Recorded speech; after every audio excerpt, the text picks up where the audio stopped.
नमस्कार. किमंतु लाईव्हमध्ये आपल्या सर्वांचं मनपूर्वक स्वागत. पुस्तक परीक्षण या मालिकेमध्ये आज आपण ज्या पुस्तकाबद्दल जाणून घेणार आहोत त्या पुस्तकाचं नाव आहे renaissance state, the unknown story of making of Maharashtra. याचं मराठीमध्ये जर भाषांतर केलं तर या नावाचा अर्थ असा निघतो, पुनर्जागरण राज्य अथवा नवनिर्मितीचा काळ, महाराष्ट्राच्या निर्मितीची अज्ञात कथा. आता महाराष्ट्राच्या निर्मितीची ही अज्ञात कथा कोणी सांगितलेली आहे? या पुस्तकाचे लेखक आहेत गिरीश कुबेर, जे लोकसत्ताचे संपादक आहेत, आणि ते आपल्याला सातवाहन राजांपासून ते इंग्रज राजवटीपर्यंत महाराष्ट्राच्या निर्मितीची, महाराष्ट्र कसा निर्माण झाला, महाराष्ट्राचा इतिहास कसा निर्माण झाला, त्याची एक अज्ञात कथा सांगत आहेत. चांगली गोष्ट आहे. इतिहासामध्ये आपल्याला नवीन नवीन गोष्टी जर माहीत पडत असतील किंवा ज्या ज्ञात नसतील त्या अज्ञात गोष्टी माहीत पडत असतील तर याच्यापेक्षा चांगली गोष्ट कोणती नाही. पण मग या पुस्तकाबद्दल वाद काय आहे? या पुस्तकाबद्दल वाद सोयराबाईंच्या मृत्यूबद्दल गिरीश कुबेरांनी जे विधान केलेलं आहे त्याच्याबद्दल आहे, आणि इतरही जी काही विधानं केलेली आहेत, जसं की बाजीराव पेशव्याला छत्रपती शिवाजी महाराजांच्या तोडीस नेऊन बसवण्याचा जो प्रयत्न केलेला आहे त्याच्याबद्दल पण काही लोक आक्षेप घेतात की असं गिरीश कुबेर जाणून बुजून बाजीराव पेशव्यांना शिवाजी महाराजांना इतकं मोठं स्थान देण्याचा प्रयत्न करतायत, असा लोकांचा आरोप आहे. काही त्यातल्या त्यात सोयराबाईंच्या मृत्यूबद्दल त्यांनी जे विधान केलेलं आहे त्या विधानामुळे खूपच मोठा गदारोळ झाला, ज्याच्यामुळे हे पुस्तक परीक्षणासाठी आधी घ्यावं लागलं आपल्याला आपल्या मालिकेमध्ये. तर आता आपण काय करूया की हा वाद ज्या विधानावरून निर्माण झाला त्या विधानाचा परामर्श घेऊयात की त्या विधानामध्ये ॲक्च्युली लिहिलंय काय, उल्लेख काय केलेला आहे आणि कशामुळे वाद निर्माण झाला. राहता राहिली गोष्ट पुस्तक परीक्षणाची, तर हे खूप मोठं पुस्तक आहे. जसं की मगाशी मी म्हटलं तसं की गिरीश कुबेरांनी स्वतःच BBC मराठीला जो त्यांचं उत्तर पाठवलं, हा वाद निर्माण झाल्यानंतर BBC मराठीने त्यांना प्रश्न विचारला होता, त्याच्यावर त्यांनी उत्तर पाठवलं स्पष्टीकरण स्वतःचं. त्यात त्यांनी स्वतःच म्हटलं आहे की सातवाहन राजांच्या काळापासून ते आत्तापर्यंत इंग्रजांच्या कालखंडापर्यंत या पुस्तकामध्ये सर्व इतिहास नव्याने, अज्ञात माहीत नसलेला इतिहास नव्याने सांगण्याचा त्यांनी प्रयत्न केलेला आहे. एवढ्या सगळ्या इतिहासाचा शब्दाने शब्द, वाक्याने वाक्य आपल्याला रिव्ह्यू करता येणं एका व्हिडिओमध्ये शक्य नाही आहे. म्हणून जो या पुस्तकातला भाग छत्रपती शिवाजी महाराजांशी, मराठ्यांच्या इतिहासाशी किंवा शिवकालीन कालखंडाशी संबंधित आहे आणि ज्या भागामध्ये हे वादग्रस्त विधान आलेलं आहे त्या भागाचा फक्त आपण या आत्ताच्या व्हिडिओमध्ये रिव्ह्यू करणार आहोत.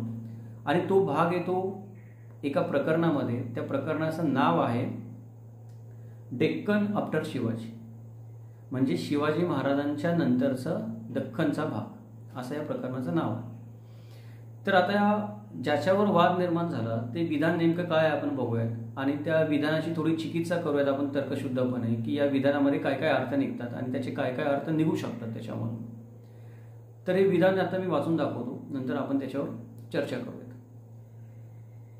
विधान सोयराबाईंबद्दल आहे आणि सोयराबाईंबरोबर इतर जे मंत्रिमंडळ होतं त्यातल्या काही लोकांना संभाजी महाराजांनी कटकारस्थान केलं म्हणून मृत्यूदंडाची शिक्षा दिली आहे, त्याच्याबद्दल गिरीश कुबेर याच्यामध्ये विधान करतात.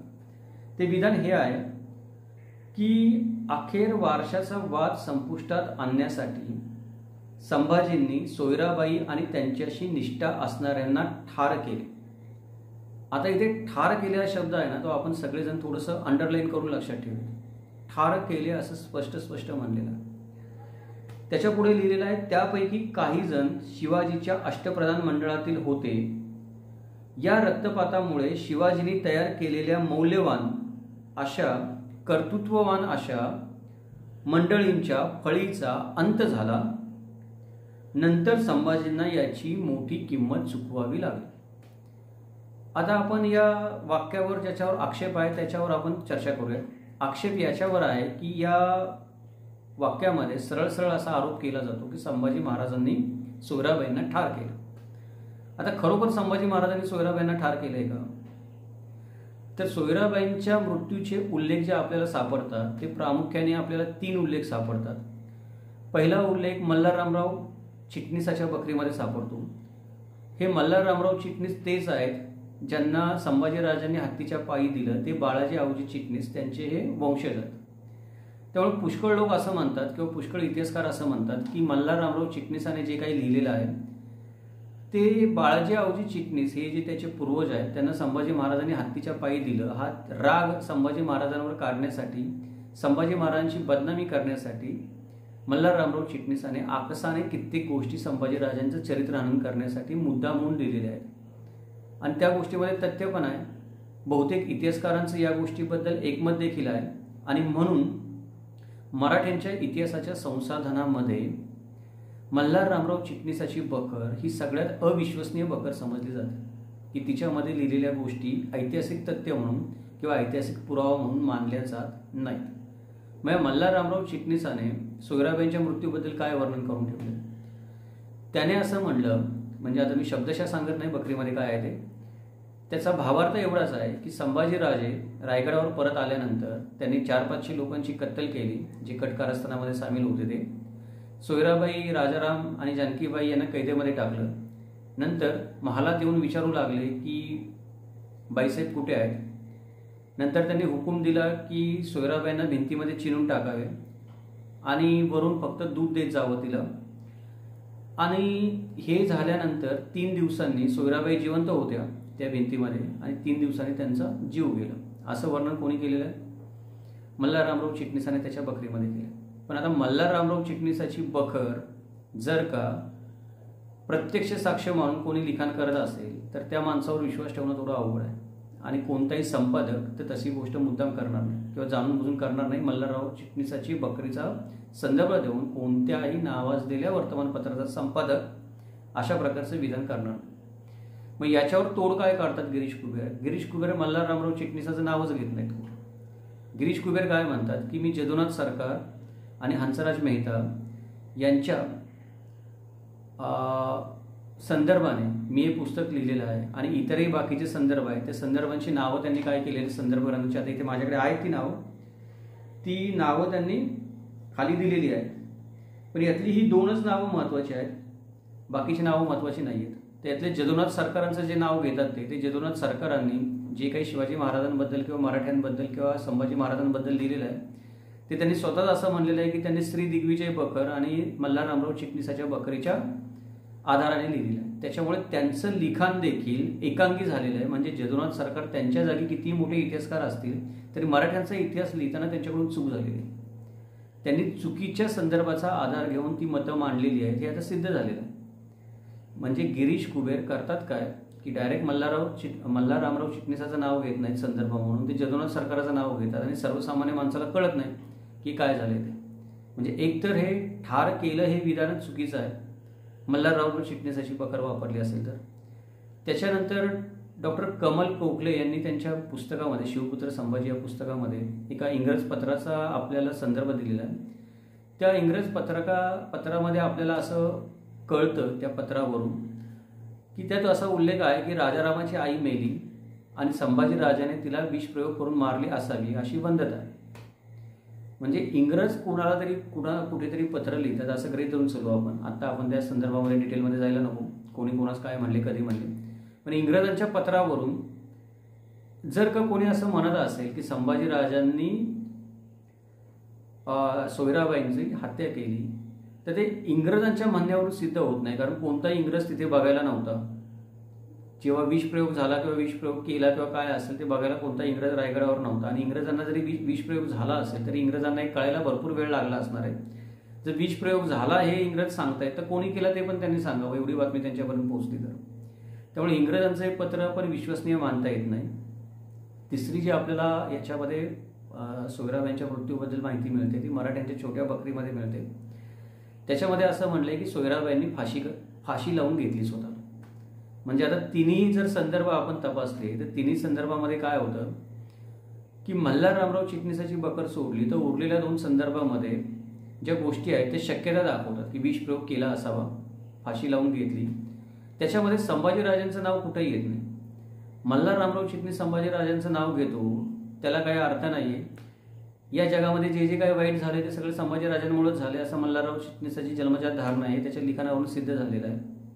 म्हणजे काय की संभाजीराजांनी सोयराबाईला ठार केल्याचा हुकूम दिला, संभाजीराजांनी सोयराबाईला भिंतीमध्ये चिरून मारलं, संभाजीराजांनी सोयराबाईवर विषप्रयोग करवला किंवा संभाजी महाराजांनी येणेकेने प्रकारे कुठल्या नाही कुठल्या प्रकारे तिच्या हत्येचा आदेश दिला अधिकारिक, किंवा विषप्रयोगामध्ये जो इंग्रज विषप्रयोग झाला म्हणतात त्यात पण संभाजीराजांचा सहभाग होता असे कुठे काही पुरावे सापडलेत. अशी कुठलीही गोष्ट किंवा कुठलाही संदर्भ आपल्याला इतिहासामध्ये सापडत नाही. याचा अर्थ एवढाच होतो की हे जे काही गिरीश कुबेरांनी विधान केलेलं आहे ते त्यांनी मल्हाररामराव चिटणीसाची री ओढून स्वतःला इतिहासकार सिद्ध करण्यासाठी आणि जे काही इतिहासकार शिवाजी महाराजांची जाणीवपूर्वक बदनामी करण्यासाठी अशी विधानं करत असतात त्या इतिहासकारांच्या पंक्तीमध्ये जाऊन बसण्यासाठी जाणीवपूर्वक गिरीश कुबेरांनी हे विधान केलेलं आहे. गिरीश कुबेरांसारखा व्यक्ती जो लोकसत्तासारख्या मान्यवर वर्तमानपत्राचा संपादक आहे त्याला ही गोष्ट चांगल्या प्रकारे माहीत असते की आपण एक जरी विधान केलं की दर दिवशी संपादकीय लिहावं लागतं, त्याच्यामध्ये एक जरी विधान केलं तरी त्याची लोक किती मीमांसा करतात, किती टीकाटिप्पणी होते, किती संदर्भ द्यावे लागतात. त्यामुळं लोक उद्या आक्षेप घेणार नाहीत या विधानावर याची गिरीश कुबेरांना खात्री असणार नाही असं नाही. गिरीश कुबेरांना माहीत आहे 100% की या विधानावर लोक आक्षेप घेणार, तरी पण त्यांनी ते जाणून बुजून दिलेलं. जर उद्या कोणी या विधानाची चिकित्सा करायचं म्हणलं, संदर्भ काढायचे म्हणले तर इतिहासाच्या, शास्त्राच्या किंवा पुराव्याच्या कसोटीवर हे विधान टिकणार नाही हे पण गिरीश कुबेरांना माहिती आहे. तरी पण गिरीश कुबेरांनी हे विधान केलेलं आहे. ही गोष्ट इथं सिद्ध होते की त्यांना हे विधान करायचंच होतं म्हणून त्यांनी केलेलं आहे. सोयराबाईंच्या मृत्यूचा दोष कोणताही पुरावा नसताना येनकेन प्रकारे संभाजीराजांच्या माथी थोपायचाच होता म्हणून हे विधान केलेलं. त्याला कोणताही पुरावा नाहीये, प्रत्यक्ष अथवा अप्रत्यक्ष. आता दुसरं जे त्यांनी कारण दिले की सोयराबाईंना मारलं का त्याच्याबद्दल आपण थोडी चर्चा करूया. तर सोयराबाईला ठार करण्यासाठी जे कारण गिरीश कुबेरांनी दिलेलं आहे ते कारण आहे की वारशाचा वाद सोडवण्यासाठी. आता वारशाचे वाद कसे सोडवले जातात मोठमोठे राजे महाराजांच्याकडे, म्हणजे एखादा बादशाह मेला किंवा एखादा राजा मेला तर त्याच्यानंतर त्याच्या वारशाचा वाद कसा सोडवला जातो. जर तुम्ही मुघलांचा इतिहास बघितला तर त्यात आपल्यामध्ये दिसतं की एखादा बादशाह मेला किंवा त्याचा मृत्यू झाला तर त्याच्यानंतर त्याचे जर 4-5 पुत्र असतील तर ते 4-5 पुत्र आपापसामध्ये लढाई करायला लागतात. जो जिंकतो, ज्याची ताकद जास्त असते म्हणून जिंकतो किंवा कधी कधी दैवयोगाने जिंकतो, तो इतरांना मारून तिथे राजा होतो. वारशाचा वाद सोडवण्याचा सगळ्यात सोपा मार्ग काय आहे, जो त्या वारशाचा दावेदार आहे, जो त्या वारशाचा हक्कदार आहे त्यालाच वाटेतून नाहीसं करा. जो वारशाचा दावेदार आहे त्याच्या आईला मारून वारशाचा वाद सुटणार आहे का. बरं, हे मुघलांचं उदाहरण झालं. कोणी म्हणेल फक्त मुघलांकडेच तसं होतं. आदिलशाहीमध्ये जा तुम्ही, आदिलशाहीमध्ये काय होतं आपल्याला माहिती आहे की आदिलशाहीमध्ये बादशाह स्वतःच्या भावाचे डोळे काढून दुसऱ्या भावाच्या हाताची बोटं तोडून तो बादशाह होऊ शकणार नाही, त्याचा हक्क बादशाह पदावर राहणार नाही असं करून मग गादीवर बसलेला दिसतो. तुम्ही तुर्कस्तानमध्ये जा, तुम्ही रोमन इतिहास पहा, तुम्ही अजून बाकीचे इतिहास पहा, इथे वारशाचे हक्क सोडवले कसे जातात. जो वारशाचा दावेदार आहे त्याची हत्या करून, त्याला युद्धामध्ये हरवून किंवा त्याला अपंग करून जेणेकरून तो राज्य चालवायला सक्षम होणार नाही अशा प्रकारची व्यवस्था करून वारशाचे वाद मध्ययुगीन कालखंडामध्ये सोडवलेलं आपल्याला दिसतं. ही कोणती नवीन पद्धत गिरीश कुबेरांनी आणलेली आहे की वारशाचा वाद सोडवण्यासाठी आईची हत्या करावी आणि जो वारशाचा दावेदार आहे त्याला जिवंत ठेवावं, म्हणजे उद्या तो त्याच्यावर हक्क ठेवायला परत येईल आपल्याकडे किंवा हक्क सांगायला परत येईल. आणि वारशाचा वाद जर कोणाला सोडवायचाच असेल, म्हणजे संभाजी महाराजांच्या जागी तुम्ही किंवा आम्ही कोणी असू, तर सोपा मार्ग काय आहे, राजाराम महाराजांचा कडेलोट करून टाकू आपण. राजाराम महाराज तर त्यावेळेला वयाने लहानच आहेत ना, त्यांना ते काय विरोध करणार आहेत तुम्हाला, किंवा येनकेन अजून दुसऱ्या प्रकारे विषप्रयोग करा, काही करा, त्यांना मार्गातून हटवून टाका. राजाराम महाराज राहिले नाही तर ना राहिगा बास ना बजे की बासुरी, वारशाचा प्रश्नच राहणार नाही. त्यासाठी सोयराबाईंची हत्या करायचं काय कारण आहे, म्हणजे जर वारशाचा वाद सोडवायचा असेल, हा जर विषय असेल तरची ही चर्चा आहे. मग इथे त्यांनी जे कारण दिलंय की संभाजी महाराजांनी ठार केलं ते कुठल्या कारणासाठी केलं, वारशाचा वाद सोडवण्यासाठी केलं. तर ते तत्कालीन परिस्थिती बघितली, पुरावे बघितले तर चिकित्सेच्या पातळीवर किंवा पुराव्यांच्या कसोटीवर हा तर्क टिकणारा नाही की वारशाचा वाद सोडवण्यासाठी सोयराबाईंना ठार केलं.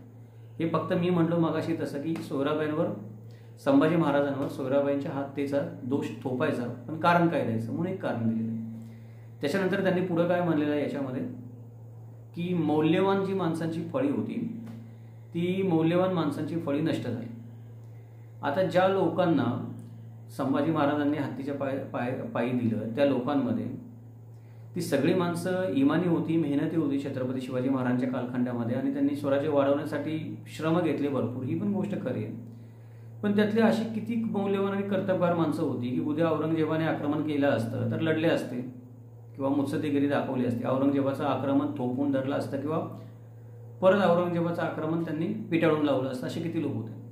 त्याच्यामध्ये फक्त मोरोपंत पिंगळे होते ज्यांना लढण्याचा, मुत्सद्देपणाचा आणि राजकारणाचा अनुभव होता. पण त्यांचं पण वय झालं होतं आणि कैदेमध्ये त्यांचा मृत्यू झाला.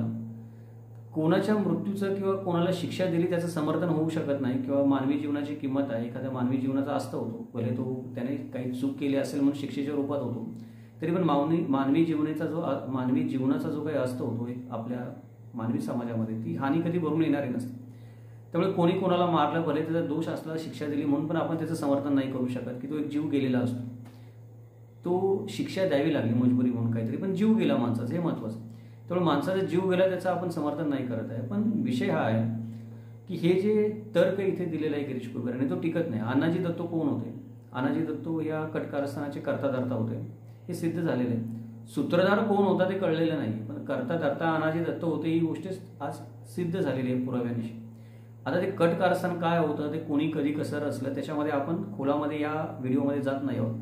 कारण मग बाकीचे मुद्दे जे आपल्याला बघायचे ते मुद्दे बोलायचे राहून जातील किंवा व्हिडिओ मोठा होईल. तर कट कारस्थानाबद्दल आपण एक वेगळा व्हिडिओ बनवणार आहोत. तिथं आपण धरून चालूया की अनाजी दत्तो सचिव होते, मुजुमदार होते. काही वेळेला त्यांनी थोडीशी तलवारबाजी देखील केली, मोहिमा आखली, शिवाजी महाराजांनी संधी दिली त्यावेळेला. पण औरंगजेबाविरुद्ध लढण्यासाठी अनाजी दत्तोंची कर्तबगारी काय आहे, कुठे टिकले असते? नाही टिकणार. बाळाजी आवजी चिटणीस होते, ते इनामदार होते, इमानदार होते, मेहनती होते, शिवाजी महाराजांच्या विश्वासातले होते आणि आतापर्यंत त्यांनी स्वराज्याची सेवा चांगल्या प्रकारेच केली. आणि त्यांना हत्तीच्या पायदळी देणं ही चूकच झाली, हे नंतर संभाजी महाराजांनी पण मान्य केलं की त्यांना नव्हतं द्यायला पाहिजे. पण जरी ते राहिले असते तरी असं कुठल्या मौल्यवान माणसाचा अंत झाला ज्याच्यामुळे उद्या औरंगजेबाचं आक्रमण थांबलं असतं? ते मौल्यवान नव्हते असं मी म्हणत नाही, होतेच, मौल्यवान आहेतच. ही सगळी माणसं जी हत्तीच्या पायदळीत गेली ती स्वराज्यासाठी मौल्यवानच होती. जर त्यांनी त्यांचं कर्तृत्व योग्य ठिकाणी लावलं असतं संभाजी महाराजांच्या काळात, तर जसं शिवाजी महाराजांच्या काळात लावलं तसं, पण ते लावत नव्हते. मग इथं जे मौल्यवान लोकांचा विचार करतायत गिरीश राऊत, ते कुठले मौल्यवान लोक आहेत? म्हणजे हा तर्क पण पटत नाही की मौल्यवान फळी नष्ट झाली. आणि मौल्यवान फळी नष्ट झाल्यानंतर पण पुढची 17 वर्ष संभाजी महाराजांनी औरंगजेबाशी लढा दिलाच की. म्हणजे हे लोक नष्ट झाले म्हणून संभाजी महाराज दुसऱ्या दिवशी संभाजी महाराजांचं राज्य नष्ट झालं की औरंगजेबाने महाराष्ट्रात पाय ठेवल्या ठेवल्या संभाजी महाराजांना शरणागती पत्करावी लागली ही माणसं नसल्यामुळं? असं काही झालं का? नाही झालं ना. म्हणजे हा तर्क पण जे गिरीश कुबेर आपल्याला देतात तो पटत नाही. हा तर्क पण त्याच्यासाठीच आहे की येनकेनी प्रकारे परत त्या प्रधानांच्या मृत्यूचा दोष पण संभाजी महाराजांच्या माथी त्यांना थापायचा. त्याच्यासाठी हे या सगळ्या गोष्टी आपल्याला इथे गिरीश कुबेर करताना दिसतात. त्याच्यानंतर अजून एक विसंगती आहे की या विधानामध्ये आता आपण पाहतो त्यात की सोयराबाईंना शिक्षा देणं हे जर एवढं सोपं असतं तर संभाजी महाराजांनी ते पहिल्या दणक्यातच केलं असतं. म्हणजे पहिला जेव्हा कट कारस्थान उघडकीला आलं राजाराम महाराजांना सिंहासनावर बसवण्याचं आणि संभाजी महाराज पन्हाळ्यावरून रायगडावर परत आले, तर त्यावेळेला त्यांना सोयराबाईंना शिक्षा देणं शक्य नव्हतं का? शक्य होतं सहज, पण त्यांनी तसं का नाही केलं? नंतर पण एकदा संभाजी महाराजांवर विष प्रयोग झाला अशी एक बंधता आहे. म्हणजे एक बोललं जातं असं किंवा एक अफवा आहे किंवा तिला काही आपण इतिहासामध्ये नोंद आहे पण तिचं आपण काही पुराव्यानिशी समर्थन करू शकत नाही किंवा पुरावा मिळत नाही त्या गोष्टीला. पण विष प्रयोग झाला असं आपण धरून चालू की विष प्रयोगाचा प्रयत्न झाला संभाजीराजांवर, त्यात संभाजीराजे वाचले. तर त्या विष प्रयोगाचा आळ पण सोयराबाईंवर आणून सोयराबाईंना शिक्षा देऊ शकत होते संभाजी महाराज. संभाजी महाराजांनी का नाही दिली? इतर प्रधानांना जसं पायदळीत उडवण्याची शिक्षा द्यायची होती तशी सोयराबाईंना का नाही दिली? विषय हा आहे की सोयराबाईंचं भोसले कुटुंबामध्ये किंवा परिवारामध्ये स्थान जरी वादग्रस्त असलं तरी एक मानाचं स्थान होतं. त्याच्या पदावर होत्या, त्या पट्टराणी होत्या. दुसरी गोष्ट, मराठ्यांच्या जे लष्कर होतं त्या लष्कराच्या सेनापतींच्या भगिनी होत्या. आणि कोणाला माहीत नसेल तर मोहिते कुटुंबाशी किंवा परिवाराशी भोसले परिवाराच्या ज्या सोयरिकी चालू होत्या त्या जवळजवळ 5 पिढ्या चालू होत्या. शहाजी महाराजांपासून ते रामराजेंपर्यंत प्रत्येक पुरुषाने मोहिते कुटुंबातली एक स्त्री स्वतःची बायको म्हणून करून घेतलेली किंवा ते स्वतःच्या कुटुंबामध्ये तिला पत्नी म्हणून स्थान दिलेलं आहे. याचा अर्थ मोहिते कुटुंबाचा दबदबा पण त्या संभाजी महाराजांच्या कालखंडामध्ये तेवढा होता की आज याने आरोप केला किंवा तो आरोप सिद्ध झाला म्हणून लगेच सोयराबाईंना शिक्षा देणं एवढं सोपं काम नव्हतं. संभाजी महाराज राजे असतील, छत्रपती झाले तरी पण, कारण ते सोयराबाईंचे बंधू छत्रपती शिवाय संभाजी महाराजांच्या बाजूने लढत होते. हंबीरराव मोहिते होते ते. कुठे ना कुठेतरी नात्यामध्ये फरक पडतो. कारण जर सोयराबाईंची बाजू सत्याची आहे आणि सत्याची बाजू असताना पण संभाजी महाराज त्यांना शिक्षा देतात, तर कुठे ना कुठेतरी त्याचा राजकारणावर फरक पडला असता. पहिली गोष्ट ही आहे की संभाजी महाराजांनी तसं काही केलेलंच नाही. आणि दुसरी गोष्ट की जे काही झालं त्याच्यामध्ये पण संभाजी महाराजांचा काही हात नाही आहे. म्हणून हंबीरराव मोहिते असतील किंवा मोहिते कुटुंबातल्या दुसऱ्या कुठल्याही व्यक्तीने, परिवारातल्या दुसऱ्या कुठल्याही व्यक्तीने याच्याबद्दल कुठली टीका टिप्पणी केली नाही किंवा कुठे उल्लेख येत नाही किंवा विधानही येत नाही सोयराबाईंचा जो मृत्यू झाला त्याच्याबद्दल. जर सोयराबाईंवर अन्याय झाला असता तर कुठे ना कुठेतरी त्याची एक तरी आपण म्हणतो ना की आपण दगड टाकल्यानंतर पाण्यामध्ये एक तरी लहर उठते, तसं कुठंतरी एक तरी लहर उठली असती विरोधाची किंवा संभाजी महाराजांच्या विरोधामध्ये. लहर उठते पण ती कुठे उठते? मल्हाररामराव चिटणीसाच्या बकरीमध्ये उठते. मल्हाररामराव चिटणीसाच्या बकरीमध्ये तुम्ही कधी दगड टाका, संभाजी महाराजांचंच नाव आहे बदनामी करण्यासाठी. त्यामुळे ती बकर आपण या बाबतीमध्ये जमेच धरू शकत. तर ह्या काय आहेत की या काही विसंगती आहेत या विधानामधल्या. त्याच्यामुळे ही तर गोष्ट सिद्ध झालेलीच आहे की जाणून बुजून बदनामी करण्यासाठी गिरीश कुबेरांनी हे विधान केलेलं आहे. आता पुढच्या मुद्द्याकडे जाऊ आपण की हे विधान सोडून अजून या प्रकरणामध्ये बऱ्याच गोष्टी आहेत. त्या गोष्टी काय आहेत की ज्यांचा पण आपल्याला माहिती घेतली तर हे असं विधान का केलं असेल गिरीश कुबेरांनी ते कळतं आपल्याला. जर बाकीच्या गोष्टी गिरीश कुबेर काय म्हणतात याचा थोडा अभ्यास केला तर कळतं. आपण काय करतो की नेहमी ज्या विधानाबद्दल वाद आहे तेवढंच फक्त विधान वाचतो आणि डोकं चालवतो, त्याच्या मागे पुढे काय लिहिले लेखकाने ते वाचत नाही. तर या प्रकरणामध्ये आता मागे पुढे काय लिहिले लेखकाने त्यातले काही मुद्दे आहेत ते आपण वाचूयात. तर पहिला आता जसं मी म्हणलो तसं की जर सारांश काढायचा म्हणला तर मी माझे काही सारांश काढले ते सांगतो की गिरीश कुबेरांनी हे जे प्रकरण लिहिलं आहे ते प्रकरण लिहिलंच काय डेक्कन आफ्टर शिवाजी. माझं असं मत आहे, जे मी ते प्रकरण वाचलं त्याच्यावर माझं असं मत झालेलं आहे की भोसल्यांच्या तिन्ही पिढ्यांची बदनामी करण्यासाठी गिरीश कुबेरांनी हे प्रकरण लिहिलेलं आहे. आता हे विधान मी फार जाणीवपूर्वक करतो कारण ऑन कॅमेरा असं विधान करणं पुरावा दिला पाहिजे त्याचा. नुसतं विधान करून गोष्टी भागत नाही. तर त्याचे पुरावे काय ते आपण पुढच्या भागामध्ये पाहणारच आहोत. आपण फक्त सारांश बघूयात की विधान का केलं असावं असं माझं मत आहे. त्याचे पुरावे कुठे कुठे ते आपण पुढे पाहणारच आहोत. पहिलं मला असं वाटतं की भोसल्यांच्या तीन पिढ्यांची म्हणजे शिवाजी महाराज, संभाजी महाराज आणि शाहू महाराज या तिघांची राजाराम महाराजांना गिरीश कुबेरांनी वगळलेलं आहे. कारण त्यांना सभासदांनी पण वगळलेलं आहे आणि मल्हाररामराव चिटणीसांनी पण वगळलेलं आहे. जो काय हातोडा चालवायचा तो या सगळ्या लोकांनी कुणावर चालवलेला आहे? संभाजीराजांवर चालवलेला आहे. म्हणून शिवाजी महाराज, संभाजी महाराज आणि शाहू महाराज या तीन पिढ्यांची बदनामी करण्यासाठी जाणून बुजून गिरीश कुबेरांनी हे पुस्तक लिहिलं आहे. इतरांना शिवाजी महाराजांच्या स्थानी बसवण्यासाठी किंवा शिवाजी महाराजांचं स्थान थोडं जे आहे महाराष्ट्रामध्ये किंवा भारतामध्ये किंवा जगामध्ये ते त्यांच्या कार्यकर्तृत्वामध्ये ते स्थान थोडं कमी करण्यासाठी, इतरांना जर त्या स्थानापर्यंत नेता येत नसेल तर शिवाजी महाराजांना तर खाली आणता येईल. मग हा प्रयत्न करण्यासाठी हे पुस्तक गिरीश कुबेरांनी लिहिलं आहे असं माझं मत आहे. हे प्रकरण तरी त्यांनी त्याच्यासाठी लिहिलं आहे असं माझं मत आहे. दुसरं की संभाजी महाराजांचे चरित्र हनन करण्यासाठी, ही तर उघड गोष्ट आहे. पुस्तक वाचणाऱ्या कुठल्याही शाळकरी मुलाला पण ही गोष्ट कळेल की पदोपदी संभाजी महाराजांना बदनाम करण्यात येतं या प्रकरणामध्ये. प्रत्येक गोष्टीचा जो काही दोष आहे तो त्यांच्या मस्तकी थोपण्यात येतो प्रत्येक वेळेला. त्यामुळे हे पुस्तक बाकी गोष्टी थोड्या 19-20 होऊ शकतील. मी मागाचे मुद्दे सांगितले शिवाजी महाराज किंवा भोसल्यांच्या कुटुंबाबद्दल किंवा शाहू महाराजांबद्दल, पण संभाजी महाराजांच्या चरित्र हननासाठी हे पुस्तक लिहिलेलं आहे ही गोष्ट तर 100% सत्य. पुढची गोष्ट आहे की शाहू महाराजांना नाकर्ते सिद्ध करण्यासाठी की शाहू महाराज कसे नाकर्ते होते. जे काही केलं ते बाळाजी विश्वनाथ पेशव्यांनी केलं. शाहू महाराज नाकर्ते होते. त्यांच्या काळात कधी काही झालं नाही. त्यांनी शिवाजी महाराजांनी उभारलेलं राज्य बुडवलं आणि मोगलांची मनसबदारी पत्करली. या सगळ्या गोष्टी रुजवण्यासाठी लोकांच्या मनावर त्यांनी हे पुस्तक लिहिलेलं आहे. दुसरी गोष्ट की मराठ्यांना फितूर, गद्दार, लोभी, विश्वासघातकी ठरवण्यासाठी. मराठी सरदार जे काही आहेत ते सगळे फितूर आहेत, गद्दार आहेत, लोभी आहेत, अमुक तमुक आहेत सगळे. हे वाक्य वाचल्यानंतर काही लोकांना दुसरं एक पुस्तक आठवेल बाबासाहेब पुरंदरेंनी लिहिले त्याच्यामध्ये पण आता आपण जेव्हा त्या पुस्तकाची समीक्षा करू त्यावेळेला बोलूच. उघड पुरावे आहेत. बऱ्याच लोकांनी बाबासाहेब पुरंदरेंवर टीका करण्यासाठी पुस्तकं लिहिली, त्यामध्ये पण ती गोष्ट सिद्ध झाली. आह साळुंखेंनी पण पुस्तक लिहिलं. तर प्रत्येक ठिकाणी मराठ्यांमध्ये दोष दाखवून मराठे कसे नाकर्ते होते किंवा मराठे कसे विश्वासघातकी होते, लोभी होते, गद्दार होते, औरंगजेबाच्या पदरी रांग लावून उभे होते स्वराज्य सोडून, या सगळ्या गोष्टी अशा पद्धतीने ठसवण्यासाठी हे पुस्तक लिहिलेलं आहे. आणि पुस्तक लिहिण्यासाठी ज्या 2 लेखकांचा त्यांनी संदर्भ दिलेला आहे, BBC ला अधिकारिकरित्या संदर्भ तर भरपूर गोष्टींचा दिला आहे, पण BBC ला उत्तर देताना काहीतरी उत्तर द्यावं लागेल ना, तर 2 लेखकांचा संदर्भ दिला आहे. पहिले आहे जदुनाथ सरकार आणि दुसरे आहेत जसवंतलाल मेहता. आता जदुनाथ सरकारांबद्दल मगाशी आपण बोललो की ते त्यांच्या जागी मोठे इतिहासकार आहेत, ते ठीक आहे. मी स्वतः पण त्यांचा एक चाहता आहे की ज्या पद्धतीने ते लिखाण करतात. मी त्यांना आजपर्यंत मला त्यांचं लिखाण आवडत आलेलं आहे की बऱ्याच प्रमाणामध्ये इतिहास लेखनाची शैली त्यांनी मग आपल्या देशामध्ये रुजवली. इतिहास संशोधनाची शैली त्यांनी आपल्या देशामध्ये रुजवली. एक नवीन प्रथा पाडली, पायंडा पाडला, आपल्या इतिहास लेखनाला एक नवीन दिशा दिली. या सगळ्या गोष्टी सत्य आहेत. त्यांची पुस्तकं वाचायला पण खूप सुंदर आहेत, मला आवडतात. पण मराठ्यांच्या इतिहासाबद्दल त्यांनी चूक केली हे सर्वजण मान्य करतात. त्यांनी स्वतः पण मान्य केलेलं आहे की मराठ्यांचा इतिहास त्यांनी शिवदिग्विजय बखर म्हणजे संभाजीराजांपुरता आपण ज्या विषयाबद्दल बोलतो त्यापुरतं आणि त्याचबरोबर शिवदिग्विजय बखरीबरोबरच मल्हाररामराव चिटणीसाच्या बखरीच्या अनुषंगाने लिहिलेलं आहे किंवा त्यांच्या संदर्भाने लिहिलेलं आहे.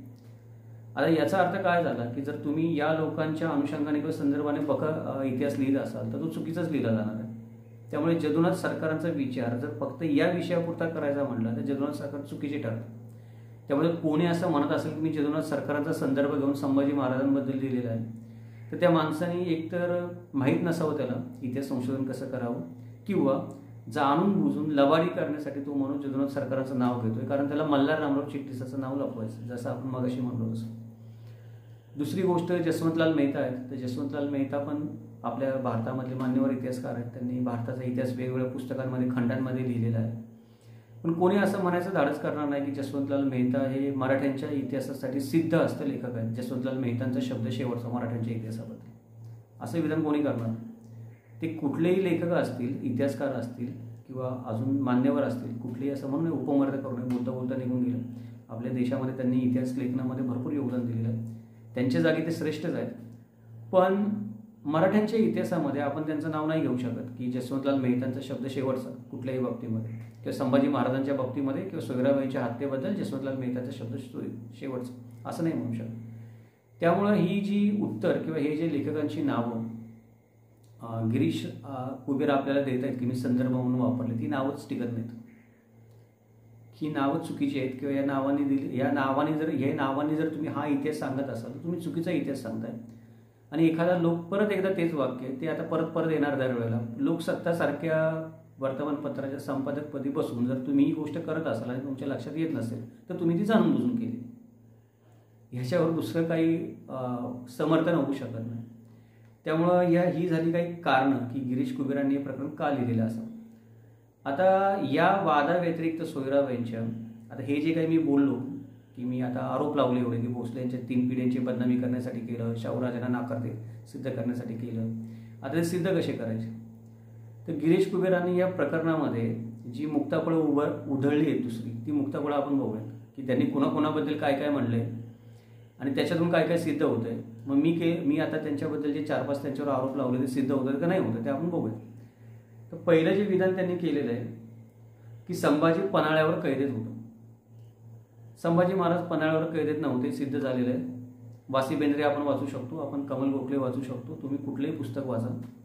संभाजी महाराज पन्हाळ्यावर कैदेत नव्हते, संभाजी महाराज पन्हाळ्यावर राहत होते.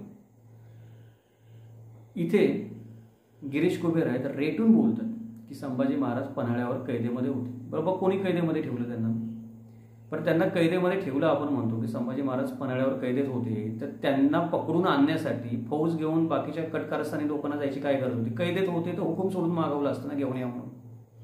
आता ही गोष्ट लपवण्यासाठी पुढे काय म्हणतात की संभाजीने पन्हाळ्याच्या किल्लेदाराचा खून केला.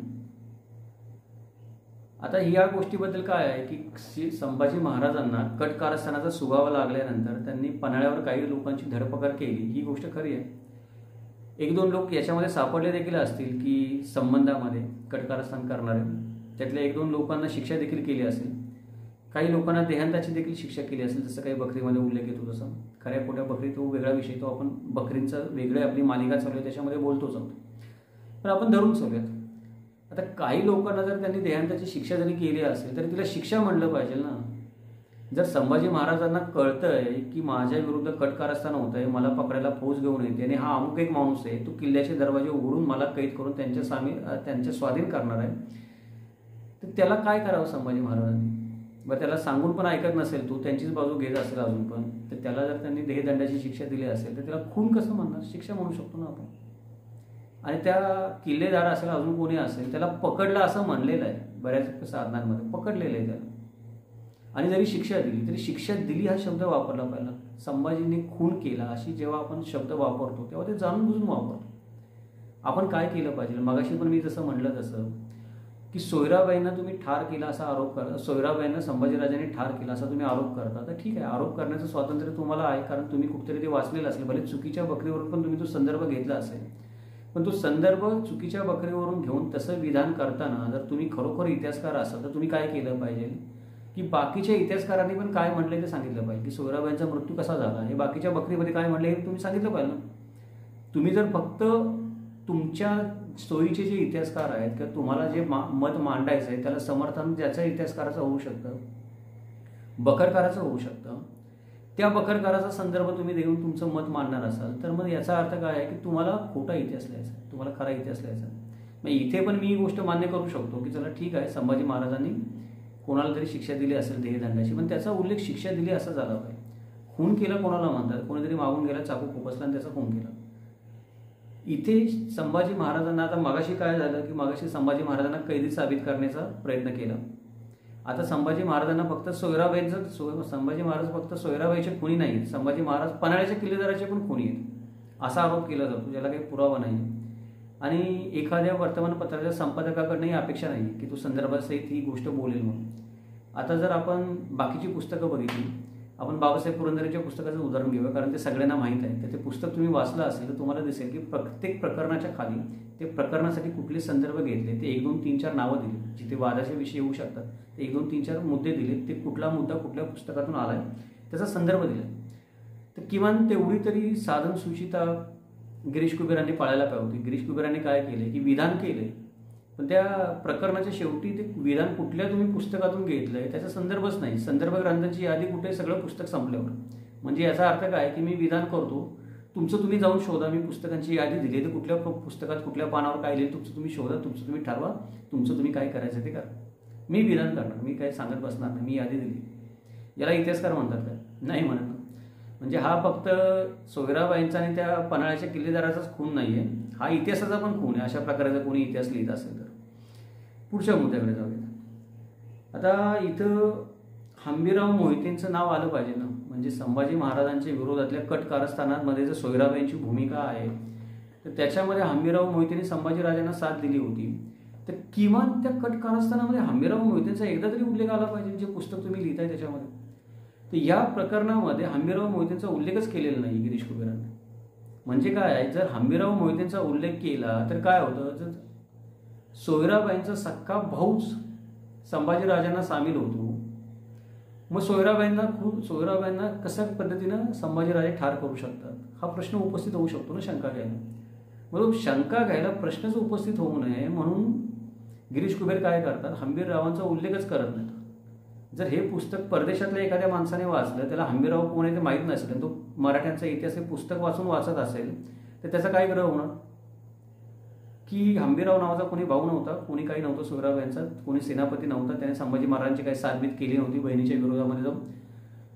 हंबीररावांनी संभाजी महाराजांची साथ केली याचा अर्थ काय होतो अप्रत्यक्षपणे की संभाजी महाराज बरोबर होते म्हणून हंबीररावांनी त्यांची साथ केली आणि सत्याची बाजू दिली. बहिणीची साथ नाही केली त्यांनी, जी कटकारस्थानं करत होती. म्हणजे बहीण असत्य होती. मग बहीण असत्य होती तर तिला संभाजीराजांनी जर शिक्षा दिली असेल तर संभाजीराजाची चूक होत नाही, संभाजीराजे बरोबर होतात. संभाजीराजांना तर आपल्याला बरोबर सांगायचंच नाही, संभाजीराजांना तर आपल्याला चूकच सिद्ध करायचं आहे. मग काय करायचं, हंबीररावांचा उल्लेखच करायचा नाही. केवढी मोठी बदमाशी आहे बघ. म्हणजे नवीन माणूस जो एखाद्या परदेशात, इंग्रजीमध्ये तुम्ही पुस्तक लिहिले, परदेशामध्ये माणसांपर्यंत चुकीचा इतिहास जातो, तो इतिहास अशा प्रकारे जातो. पुढे आता काय म्हणलंय त्यांनी, सोयराबाई, राजाराम, जानकीबाई यांना तुरुंगात टाकले. तुरुंगात टाकणे आणि नजरकैदेत ठेवणे याच्यामध्ये फरक आहे. कुठल्याही वेळेला अशी घटना कुठल्याही राजपरिवारामध्ये घडते त्यावेळेला राजपरिवारातल्या कुठल्या तरी माणसाची सहानुभूती किंवा मूकसंमती असल्याखेरीज घडत नाही.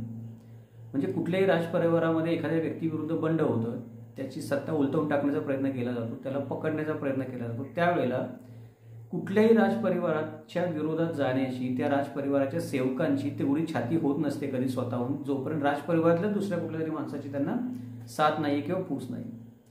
जेव्हा हे होतं असं झाल्यानंतर पण ज्या वेळेला शिक्षा देण्याची वेळ येते किंवा तुरुंगात टाकण्याची किंवा पकडण्याची वेळ येते, तेव्हा आपण इतिहासामध्ये बघतो की राजपरिवारातल्या व्यक्ती सोडून इतर लोकांना तुरुंगात टाकण्यात येतं, राजपरिवारातल्या व्यक्तींना नजरकैदेत ठेवण्यात येतं किंवा त्यांना वेगळं ठेवण्यात येतं. असं नाही की इथे बाकीच्या लोकांना कैदेमध्ये टाकलं तर सर्वसामान्य गुन्हेगारांसारखं त्यांना कैदेमध्ये टाकण्यात येतं. संभाजी महाराजांनी राजाराम महाराज, जानकीबाई आणि सोयराबाई, खास करून सोयराबाई, त्यांना नजरकैदेत ठेवलं होतं, त्यांच्यावर पारे बसवले होते. ही गोष्ट खरी, म्हणजे त्यांच्या महालावर पारे बसवले होते. सोयराबाईंना त्यांच्या महालातून काढून फरफटत नेलं, काळकोठडीमध्ये टाकलं आणि या तिघांच्या हातामध्ये बेड्या टाकल्या आणि तिघांना जकडून ठेवलं. असं काही केलं नाही. पण हे जे विधान आहे, हे विधान काय दाखवतं? ही विधान ही गोष्ट दर्शवतं अप्रत्यक्षपणे की संभाजी महाराजांनी असं केलं. म्हणजे आता ह्या पण किती मोठा खोटेपणा बघा की ही विधानं कशी हुशारीनं केली जातात बघा, की त्यातून वेगळे वेगळे अर्थ कसे निघतात. मग ही एक बदमाशी आहे केलेली. याला थोडासा संदर्भ आहे, थोडासा आधार आहे, पण जर सुपा एवढा एखाद्या माणसाने हाता एवढा गुन्हा केला असेल तर तो सुपा एवढा मोठा करून कसा दाखवायचा, त्याचं हे विधान जे आहे ते उत्तम उदाहरण आहे. आता पुढच्या विधानाकडे जाऊ आपण. संभाजीने बुरानपूरच्या छाप्यात सर्वसामान्य जनतेवर अत्याचार केले. अत्यंत क्रूरपणे अत्याचार केले संभाजीने सर्वसामान्य जनतेवर. इथे काय दाखवलं जातं की शिवाजी महाराजांनी सुरत लुटली तर किती सभ्यपणे आणि संयमाने लुटली बघा, की कोणाच्या परस्त्रीला हात लावला नाही, साधू संतांना हात लावला नाही, कोणाचं सोनं उधळून घेतलं नाही. सुरतकरांनी तर शिवाजी महाराजांना दुवाच दिली की महाराज तुम्ही आमची सुरत लुटून दिली, इतके छान प्रकारे लुटली, आम्हाला किती बरं वाटलं. बरोबर. आणि संभाजी महाराजांनी काय केलं, जेव्हा त्यांनी बुरानपूरवर हल्ला चढवला तेव्हा अन्वयी अत्याचार केले लोकांवर, सर्वसामान्य जनतेवर अत्याचार केले. काय पुरावा आहे? ठीक आहे, ज्या एखाद्या बकरीचं तुम्ही नाव घ्यायला म्हणतो मी, तुम्ही ती एवढी मोठी यादी दिली त्यातली, त्या बकरकार किती खरा, ती बकर किती खरी, आणि त्या बकरकाराकडे पण काय पुरावा आहे परत या गोष्टीचा. म्हणजे या बिनबुडाच्या गोष्टी ज्या लिहिल्या जातात संभाजी महाराजांची बदनामी करण्यासाठी, त्या अशा प्रकारे लिहिल्या जातात की येन केन प्रकारे काही करू देत संभाजी महाराजांनी, त्याच्यामध्ये संभाजी महाराजांना बोलच लावायचं हे ठरवलेलं आहे. मी नाकारत नाही किंवा मी नाही म्हणत नाही. संभाजी महाराजांनी जेव्हा बुरानपूरवर स्वारी केली त्यावेळेला त्या स्वारीमध्ये काही अत्याचार झाले असण्याची शक्यता आहे. पण ते शिवाजी महाराज पण स्वारी करत असत किंवा नंतर पेशव्याने स्वारी केली, पहिल्या बाजीराव पेशव्याने किंवा होळकर आणि बाकीच्या लोकांनी स्वाऱ्या केल्या राजपुतान्यामध्ये, राणोजी शिंदे असतील, पेशव्यांनी ज्या स्वाऱ्या केल्यानंतर बुंदेलखंडामध्ये इकडे तिकडे, त्यात अत्याचार झाले नाहीत. बोलताना फक्त त्या अत्याचारांबद्दल वाच्यता करायची नाही. वाच्यता फक्त काय करायची, म्हणजे मी पेशव्यांचं नाव घेत नाही, पेशव्यांबरोबर इतर मराठा सरदारांनी पण स्वाऱ्या केल्या, त्याच्याबरोबर पण भरपूर अत्याचार झाले, मग त्यांच्या पण नावाने लिहा ना तुम्ही पुस्तकामध्ये की ह्या मराठ्याने इथे स्वारी केली, याने इथे स्वारी केली, या पेशव्याने इथे स्वारी केली, त्या स्वारीत एवढे अत्याचार झाले, शिवाजी महाराजांनी स्वारी केली त्यात एवढे अत्याचार झाले. ते तुम्ही लिहिणार नाही. लिहिणार फक्त संभाजी महाराजांबद्दल की संभाजी महाराजांनी एकमेव बुरानपूरवर स्वारी केली आणि त्या स्वारीमध्ये त्यांनी सर्वसामान्य जनतेवर अत्यंत क्रूर निष्ठुरपणे अत्याचार केले. परत संभाजी महाराजांना क्रूर ठरवण्याचा हा एक प्रयत्न. तुम्ही विधान करा, मी म्हणतो नाही करण्यासारखा काही विषय नाही, करू शकता तुम्ही, पण तुम्ही मग बाकीच्या लोकांबद्दल पण करा त्यांनी केलेल्या अत्याचारांबद्दल, फक्त संभाजी महाराजांबद्दल करू. जर असं करत असाल तुम्ही तर मग तुमचा हेतू काहीतरी वेगळा आहे हे त्यातून सिद्ध होतं. पुढची गोष्ट आहे की संभाजीकडे वडिलांचा संयम आणि मुत्सद्दीपणा नव्हता. आता हे कोण म्हणतंय? संभाजी महाराजांकडे जर संयम नसता तर संभाजी महाराजांनी त्यांच्या विरुद्ध कटकारस्थान करणाऱ्या माणसांना माफ करून परत वेगवेगळी पदं दिली असती मंत्रिमंडळामध्ये. त्याच्यानंतर पण जेव्हा त्यांना हत्तीच्या पायाखाली दिलं त्यावेळेला त्यांनी औरंगजेबाचा मुलगा अकबर ह्याला लिहिलेलं पत्र त्या अकबराने स्वतःच संभाजी महाराजांना पाठवलं, त्यावेळेला पायदळी दिलं. असं पण नाही की कोणीतरी आला संभाजी महाराजांचे कान भरले, त्यांच्या कानात सांगितलं मग त्यांनी संभाजी महाराजांनी त्यांना पायदळी दिलं, नाही ना. आता हे आपण सगळं बोलतोय संभाजी महाराजांना निर्दोष सिद्ध करण्यासाठी किंवा संभाजी महाराज अगदी फारच मोठे कोणीतरी जगाकडे होते म्हणून नाही बोलत आहे. चुका प्रत्येक माणसाच्या हातून होतात, संभाजी महाराजांकडून पण झाल्या असतील काही बाबतीमध्ये चुका, आपण नाही म्हणत आहे. पण हे जे आरोप करणारी व्यक्ती, त्या आरोप करणाऱ्या व्यक्तीने विचार केला पाहिजे आपण कुठल्या गोष्टीचा आरोप करतो. संभाजी महाराजांकडे संयम नसता तर त्यांनी वाट बघितली असती का? त्यांना परत पदं दिली असती का? त्यांना परत काम करायची संधी दिली असती का स्वराज्यामध्ये? माझ्या विरोधामध्ये जर कोणी एखादा शब्द वाकडा जरी बोलला तरी आज आपल्या सगळ्यांचा इगो एवढा की मी त्याचं परत तोंड बघत नाही, तर ह्या माणसाने तर माझं राज्य हिसकावून घ्यायची तयारी केली होती माझा जीव घेऊन, त्याला परत मी मंत्रिमंडळामध्ये स्थान देईन, मग याला संयम नाही म्हणायचं? मुत्सद्दीपणा म्हणता तुम्ही. तर अकबराचं उदाहरण देतं, शहाजादा अकबराचं. त्याला संभाजी महाराजांनी मदत केली, पण त्याच्यामध्ये ती कुवतच नव्हती. आपण ते पुढे बघूया काय होतं ते. संभाजी महाराजांनी त्याला मदत केली, पण त्याची कुवत ओळखली काय आहे ती, आणि कुवत ओळखून मदत केली. जेवढी त्याची कुवत होती तेवढी. तो म्हणत होता ते काही संभाजी महाराज करायला गेले नाहीत. इतर ठिकाणी तुम्ही पोर्तुगीजांना लिहिलेली पत्र बघा त्यांनी, किंवा इंग्रजांना लिहिलेली पत्र बघा. बाकीचे जो काही पत्रव्यवहार त्यांचा आपल्याला सापडतो दान धर्म केल्याचा बघा, किंवा अजून काही त्यांनी राजकीय पत्र लिहिली असतील ती पाहा. त्या पत्रामध्ये संभाजी महाराजांचा मुत्सद्दीपणा दिसत नाही. संभाजी महाराजांना तुम्ही शिवाजी महाराजांशी कम्पेअर करता, दरवेळेला तुलना करता, आणि शिवाजी महाराजांच्या तुलनेमध्ये त्यांना कमी ठरवायचा प्रयत्न करतात. आता मला सांगा की शिवाजी महाराजांइतका संयम आणि मुत्सद्दीपणा दुसरा कुणाकडे होता महाराष्ट्रामध्ये? शिवाजी महाराजांचा जो आपण कर्तृत्व म्हणतो, त्यांची बुद्धिमत्ता, त्यांचं कूटनीती, शिवाजी महाराज हे एकमेव द्वितीयच होते. अशा व्यक्तींना खरं तर अवतार वगैरे आपण मानत नाही, बोलू पण नाही कोणी, पण मानावं लागतं की या सम हा दुसरा झाला नाही त्याच्यासारखा. आता कोणालाही जरी तुम्ही शिवाजी महाराजांशी तुलना करायची म्हणली त्याची कुठल्याही गुणाबद्दल, तरी तो शिवाजी महाराजांपेक्षा कमीच पडणार. मग आता काय तो त्या व्यक्तीचा दोष आहे. पण पदोपदी संभाजी महाराजांची शिवाजी महाराजांची तुलना केली जाते, इतरांची नाही केली जात. तुम्ही राजाराम महाराजांची तुलना नाही करत शिवाजी महाराजांची, तुम्ही शाहू महाराजांची तुलना नाही करत शिवाजी महाराजांची, तुम्ही अजून कोणाची तुलना नाही करत दुसऱ्या माणसाची शिवाजी महाराजांची. ज्याची तुलना करता ती तुलना शिवाजी महाराजांचं स्थान कमी करण्यासाठी करतात, त्या माणसाचं स्थान वर करण्यासाठी करतात. मग संभाजी महाराजांवरच तुम्ही असा अन्याय काय करता? दरवेळेला त्यांची शिवाजी महाराजांची तुलना करायची आणि त्यांच्यामध्ये संयम नाही आणि मुत्सद्दीपणा नाही असं म्हणतो आपण. म्हणजे हे विधान पण काय आहे, फार हुशारीचं विधान आहे संभाजी महाराजांना बदनाम करण्यासाठी. पुढचं जे विधान आहे त्याच्यामध्ये आता अजून काही भाकड कथा आहेत. 1684 मध्ये औरंगजेबाने त्याचा किल्मिश काढून जमिनीवर ठेवला. किल्मिश म्हणजे मुकुट काढून जमिनीवर ठेवला, आणि जोपर्यंत मी संभाजीचं पारिपत्य करत नाही, मराठ्यांचं पारिपत्य करत नाही, तोपर्यंत डोक्यावर टोपी घालणार नाही किंवा राजमुकुट घालणार नाही, असं औरंगजेब म्हणलं. औरंगजेब काय वेडा झालाय? औरंगजेबाला आपण जेवढं सगळं ओळखतो, 27 वर्ष महाराष्ट्रामध्ये ठाण बांधून राहिला तो. 27 वर्ष काय तो मुकुट न घालता फिरत होता. आता याच्यासाठी तर कुठल्या पुराव्याची किंवा बखर काढायची पण गरज नाही आपल्याला बघायची. औरंगजेबाने काय केलं? औरंगजेबाने खरोखर तसा मुकुट काढून ठेवला का? जर ठेवला असता तर सांगा बाबा कोणत्या याच्यामध्ये तुम्ही हा उल्लेख घेतलाय, आम्ही त्याची शहानिशा करू, खरं खोटं काय त्याची. या अशा गोष्टी पण हे केल्या जातात की, आणि कोणी तसा उल्लेख केला जरी असेल तरी आपल्याला माहिती आहे ना, औरंगजेबाने अशी कोणतीही गोष्ट केली नव्हती. ज्याने कोणी ते लिहिलं असेल त्याच्या पुस्तकामध्ये, ही सांगोमागीची गोष्ट. पुढचं एक आहे की पुस्तकामध्ये गोष्टी ज्या आहेत ना या मागे पुढे सांगितल्यात, म्हणजे काळाचं ना भानच ठेवलं नाही की ज्या सिक्वेन्सनी कालानुक्रमाने गोष्टी घडतात, म्हणजे काळाप्रमाणे गोष्टी घडतात. आपण असं धरून चालू की 2021 नंतर 2022 येतं, त्याच्या आधी 2020 येतं. मग 2020 साली काय घडलं ते पुस्तकात आधी सांगितलं पाहिजे, मग 2021 सालची गोष्ट सांगितली पाहिजे, मग 2022 सालची गोष्ट सांगितली पाहिजे. पण या पुस्तकामध्ये काय होतं की काही काळ वेळाचं बंधनच नाही. कधीतरी आपल्याला काय सांगितलं जातं, इथं उदाहरण द्यायचं म्हणलं तर 1682 मध्ये औरंगजेब महाराष्ट्रात आल्याची कथा आधी सांगितली जाते, आणि त्याच्यानंतर 1681 मध्ये शहाजादा अकबर महाराष्ट्रात आल्याची कथा नंतर सांगितली. आता अकबर आधी आला तर त्याची कथा आधी सांगितली पाहिजे 1681 मध्ये, मग 1682 मध्ये औरंगजेब आल्याची कथा सांगितली पाहिजे. याचा अर्थ काय आहे की इतिहास हा काळानुसारच सांगावा लागतो, तसंच पुढे जावं लागतो. बरं, ही गोष्ट फक्त या एका उदाहरणामध्ये झाली असं नाही. बऱ्याच तुम्ही जर बरीच प्रकरणं पुढची वाचली किंवा बऱ्याच गोष्टी वाचल्या तर त्याच्यामध्ये पण काळांमधली विसंगती, मागे पुढे काळ. ऐतिहासिक पुस्तक लिहिताना आपण अशा चुका करू शकतो का? किंवा एक काहीतरी कारणासाठी केलेले आहेत आपण, किंवा आपण समजू शकतो की विषय समजून सांगण्यासाठी तुम्ही कधीतरी एखाद्या मुद्द्याला केला असेल, भरपूर मुद्द्याला जी गोष्ट मागे पुढे होत असेल तर पुस्तक लिहिताना तुम्ही ते नीट वाचून बघितलेलं नाही परत, किंवा त्याची व्यवस्थित छापून आल्यानंतर परीक्षण केलेलं नाही की का कुठली तारीख कुठे येते, कुठली तारीख आधी यायला पाहिजे नंतर येते, केलेलं नाही की कोणातरी दुसऱ्यावर सोपवून दिलेले, तू कर मी सही करतो लेखक म्हणून या चुका झालेल्या असतात पुस्तकामध्ये. अशा भरपूर चुका याच्यामध्ये आहेत. आता इथं संभाजी महाराजांवर अजून एक आरोप करतात की संभाजीने अकबराशी संधान बांधण्याची संधी गमावली. म्हणजे अकबर जो शहाजादा औरंगजेबाचा मुलगा होता तो संभाजी महाराजांकडे आश्रय मागायला आला होता की तुम्ही मला आश्रय द्या, आणि तुम्ही आश्रय दिल्यानंतर आपण दोघंजण म्हणून मुघलांशी लढू, दिल्लीवर स्वारी करू आणि मुघलांना परास्त करू. संभाजी महाराजांनी त्या अकबराला आश्रय दिला नाही, ही गोष्ट खरी. आता आश्रय का नाही दिला? आश्रय कोणाला देतात?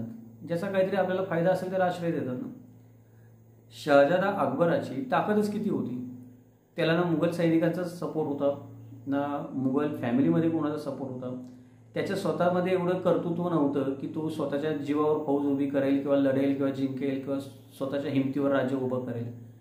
त्याला जर आश्रय द्यायचा तर कोणत्या गोष्टी होणार? दोनच गोष्टी होणार. त्याला आश्रय देऊन आयुष्यभर पोसावं लागणार आपल्याला, आणि औरंगजेबाला आयतच निमित्त मिळणार महाराष्ट्रामध्ये येण्याचं. ते त्याला मिळालं पण अकबराचं निमित्त करून. पण त्याला आश्रय देऊन फायदा काय आहे तेव्हा, किंवा अकबराशी संधान बांधून होणार काय आहे तेव्हा? अकबर काय ते हा जो शहजादा अकबर आहे तो काही आपण द ग्रेट अकबर म्हणतो तो आहे काय, की ज्याने स्वतःच्या सामर्थ्यावर अर्धा हिंदुस्थान स्वतःच्या काबूमध्ये आणलं? हा तो अकबर नाही. हा एक मुलगा आहे ज्याच्या अंगामध्ये धैर्य नाही, ज्याचं बापाशी पटत नाही, ज्याच्याशी संधान बांधून काय राजकारण करून काय लढाई करून काय फायदा नाही. कोणी माणूस काय म्हणेल, राहतोस तेवढे दिवस राहा, जायचं असेल तुझी व्यवस्था करून देतो. संभाजी महाराजांनी तेच केलं. अजून काय केलं तेव्हा? राहतो तेवढा दिवस राहू दिला. नंतर तो म्हणला मी जातो मक्केला, आणि नंतर तिथून पर्शियाला पुढे जा, जिकडे जात असेल तिकडे. बोटीमध्ये बसून दिलं राजापूरमध्ये, त्याला तो निघून गेला. मग यात संभाजी महाराजांनी चुकवलं काय मला कळत नाही. ज्या माणसाचं कर्तृत्वच नाही किंवा त्याच्यामध्ये काही कर्तृत्व करून दाखवण्याची धमकच नाही, त्याची संधान बांधून आणि त्याच्यावर जेवणाच्या पंक्ती उठवून आणि वेळ वाया घालून फायदा काय? ही गोष्ट पण काय आहे की उघड दिसणारी गोष्ट आहे, पण त्या गोष्टीचा उपयोग पण परत संभाजी महाराजांना मुत्सद्दीपणामध्ये संभाजी महाराज कसे कमी होते हे दाखवण्यासाठी केला जातो. बरं, आता तुम्ही अकबराचा उल्लेख केलाच आहे, शहजादा अकबराचा उल्लेख तुम्ही केला आहे संभाजी महाराजांना कमी दाखवण्यासाठी. तर मग तुम्ही संभाजी महाराजांच्या विरोधात जे मंत्री होते ज्यांनी कटकारस्थानं केली, त्यांनी अकबराशी संधान बांधलं. त्यांनी अकबराला पत्र पाठवलं की तुम्ही या, आम्ही तुम्हाला साथ देऊ, तुम्ही संभाजीराजांचा पराभव करा, त्यांची हत्या करा, त्यांना कैदेत टाका, काही करा. मराठ्यांच्या राज्याचा मोठा भूभाग आम्ही तुम्हाला देऊ आणि छोटा भूभाग आम्ही राजारामाकडे ठेवू, आणि अशा रीतीने राज्याची वाटणी करून संभाजीचा नायनाट करून आपण दोघं सुखनेव राज्य करू. असं पत्र ज्या मंत्र्यांनी त्या अकबराला पाठवलं आणि अकबराने संभाजीराजांना घाबरून परत संभाजी महाराजांना पाठवलं, त्या पत्राचा उल्लेख तुम्ही केला पाहिजे ना. मग तुम्ही मुत्सद्दीपणामध्ये संभाजीराजांची कमजोरी दाखवताय त्या अकबराशी संधान बांधण्यामध्ये. मग ही गोष्ट का नाही सांगत? ही गोष्ट सांगत नाही याचा अर्थ काय की लबाडी करायची नाही इतिहास सांगताना. आपल्याला स्वतःच्या सोयीचा, आपल्याला स्वतःच्या स्वार्थाचा इतिहास सांगायचा लोकांना भ्रमित करण्यासाठी, म्हणून ही गोष्ट दडवली जाते. आणि जी गोष्ट केलीच नाही संभाजी महाराजांनी, ज्यात त्या संभाजी महाराजांची काही चूकच नाही, त्यांनी तो इश्यू होता तो चांगल्या प्रकारे हाताळला अकबराचा, त्याच्यामध्ये त्यांना चूक ठरवायचं. ही परत एक आपण ज्याला मराठीमध्ये शब्द आहे की मखलाशी म्हणतो आपण, याला मखलाशी म्हणतात. ऐतिहासिक भाषेमध्ये ही केली गेलेली एक मखलाशी आहे. मग अशा कित्येक गोष्टी याच्यामध्ये आपल्याला दिसतात. आता पुढे काय आहे की शिवाजी महाराजांनी जे हिंदवी स्वराज्य स्थापन केलं असेल, शिवाजी महाराजांच्या स्वराज्याला गिरीश कुबेर प्रत्येक ठिकाणी हिंदवी स्वराज्य असं म्हणतात. आता शिवाजी महाराजांच्या स्वराज्याला हिंदवी स्वराज्य म्हणण्याचं धाडस बाबासाहेब पुरंदरेंनी पण त्यांच्या पुस्तकामध्ये केलेलं नाही. गिरीश कुबेरांचं एवढं धाडस होतं की ते शिवाजी महाराजांच्या स्वराज्याला हिंदवी स्वराज्य त्यांच्या पुस्तकामध्ये म्हणतील. याचा अर्थ शिवाजी महाराजांना त्यांना हिंदूंचा राजा, शिवाजी महाराजांचं राज्य हिंदूंचं राज्य, शिवाजी महाराजांचं स्वराज्य हिंदवी स्वराज्य हे घोषित करायचं. त्यांनी, मी जसं म्हणलं तसं की त्यांनी प्रणच केलेलं आहे काही गोष्टींचा. मी मगाशी वर जे आरोप केले ते यातून सिद्ध होतं. स्वराज्य शब्द वापरू शकता ना तुम्ही, हिंदवी स्वराज्य वापरण्याची गरज काय दरवेळेला? आता शिवाजी महाराज हिंदूंचे राजा होते का नव्हते ते हिंदवी स्वराज्य म्हणावं का म्हणून तो वेगळा मुद्दा झाला. ज्यांना वाटतं की शिवाजी महाराज हिंदूंचे राजा होते ते वापरतात हिंदवी स्वराज्य शब्द. मग तुम्ही पण हिंदवी स्वराज्य वापरत असाल तर याचा अर्थ तुम्हाला असं म्हणायचं की शिवाजी महाराज हिंदूंचे राजा होते, तुम्हाला शिवाजी महाराज सगळ्यांचे राजा होते असं नाही म्हणायचं. ही गोष्ट काय आहे की तुमची वैचारिकता कोणती आहे ती दाखवते याच्यामध्ये. दुसरं आहे की संभाजी महाराजांनी औरंगजेबाच्या मुलीचा हात मागितला.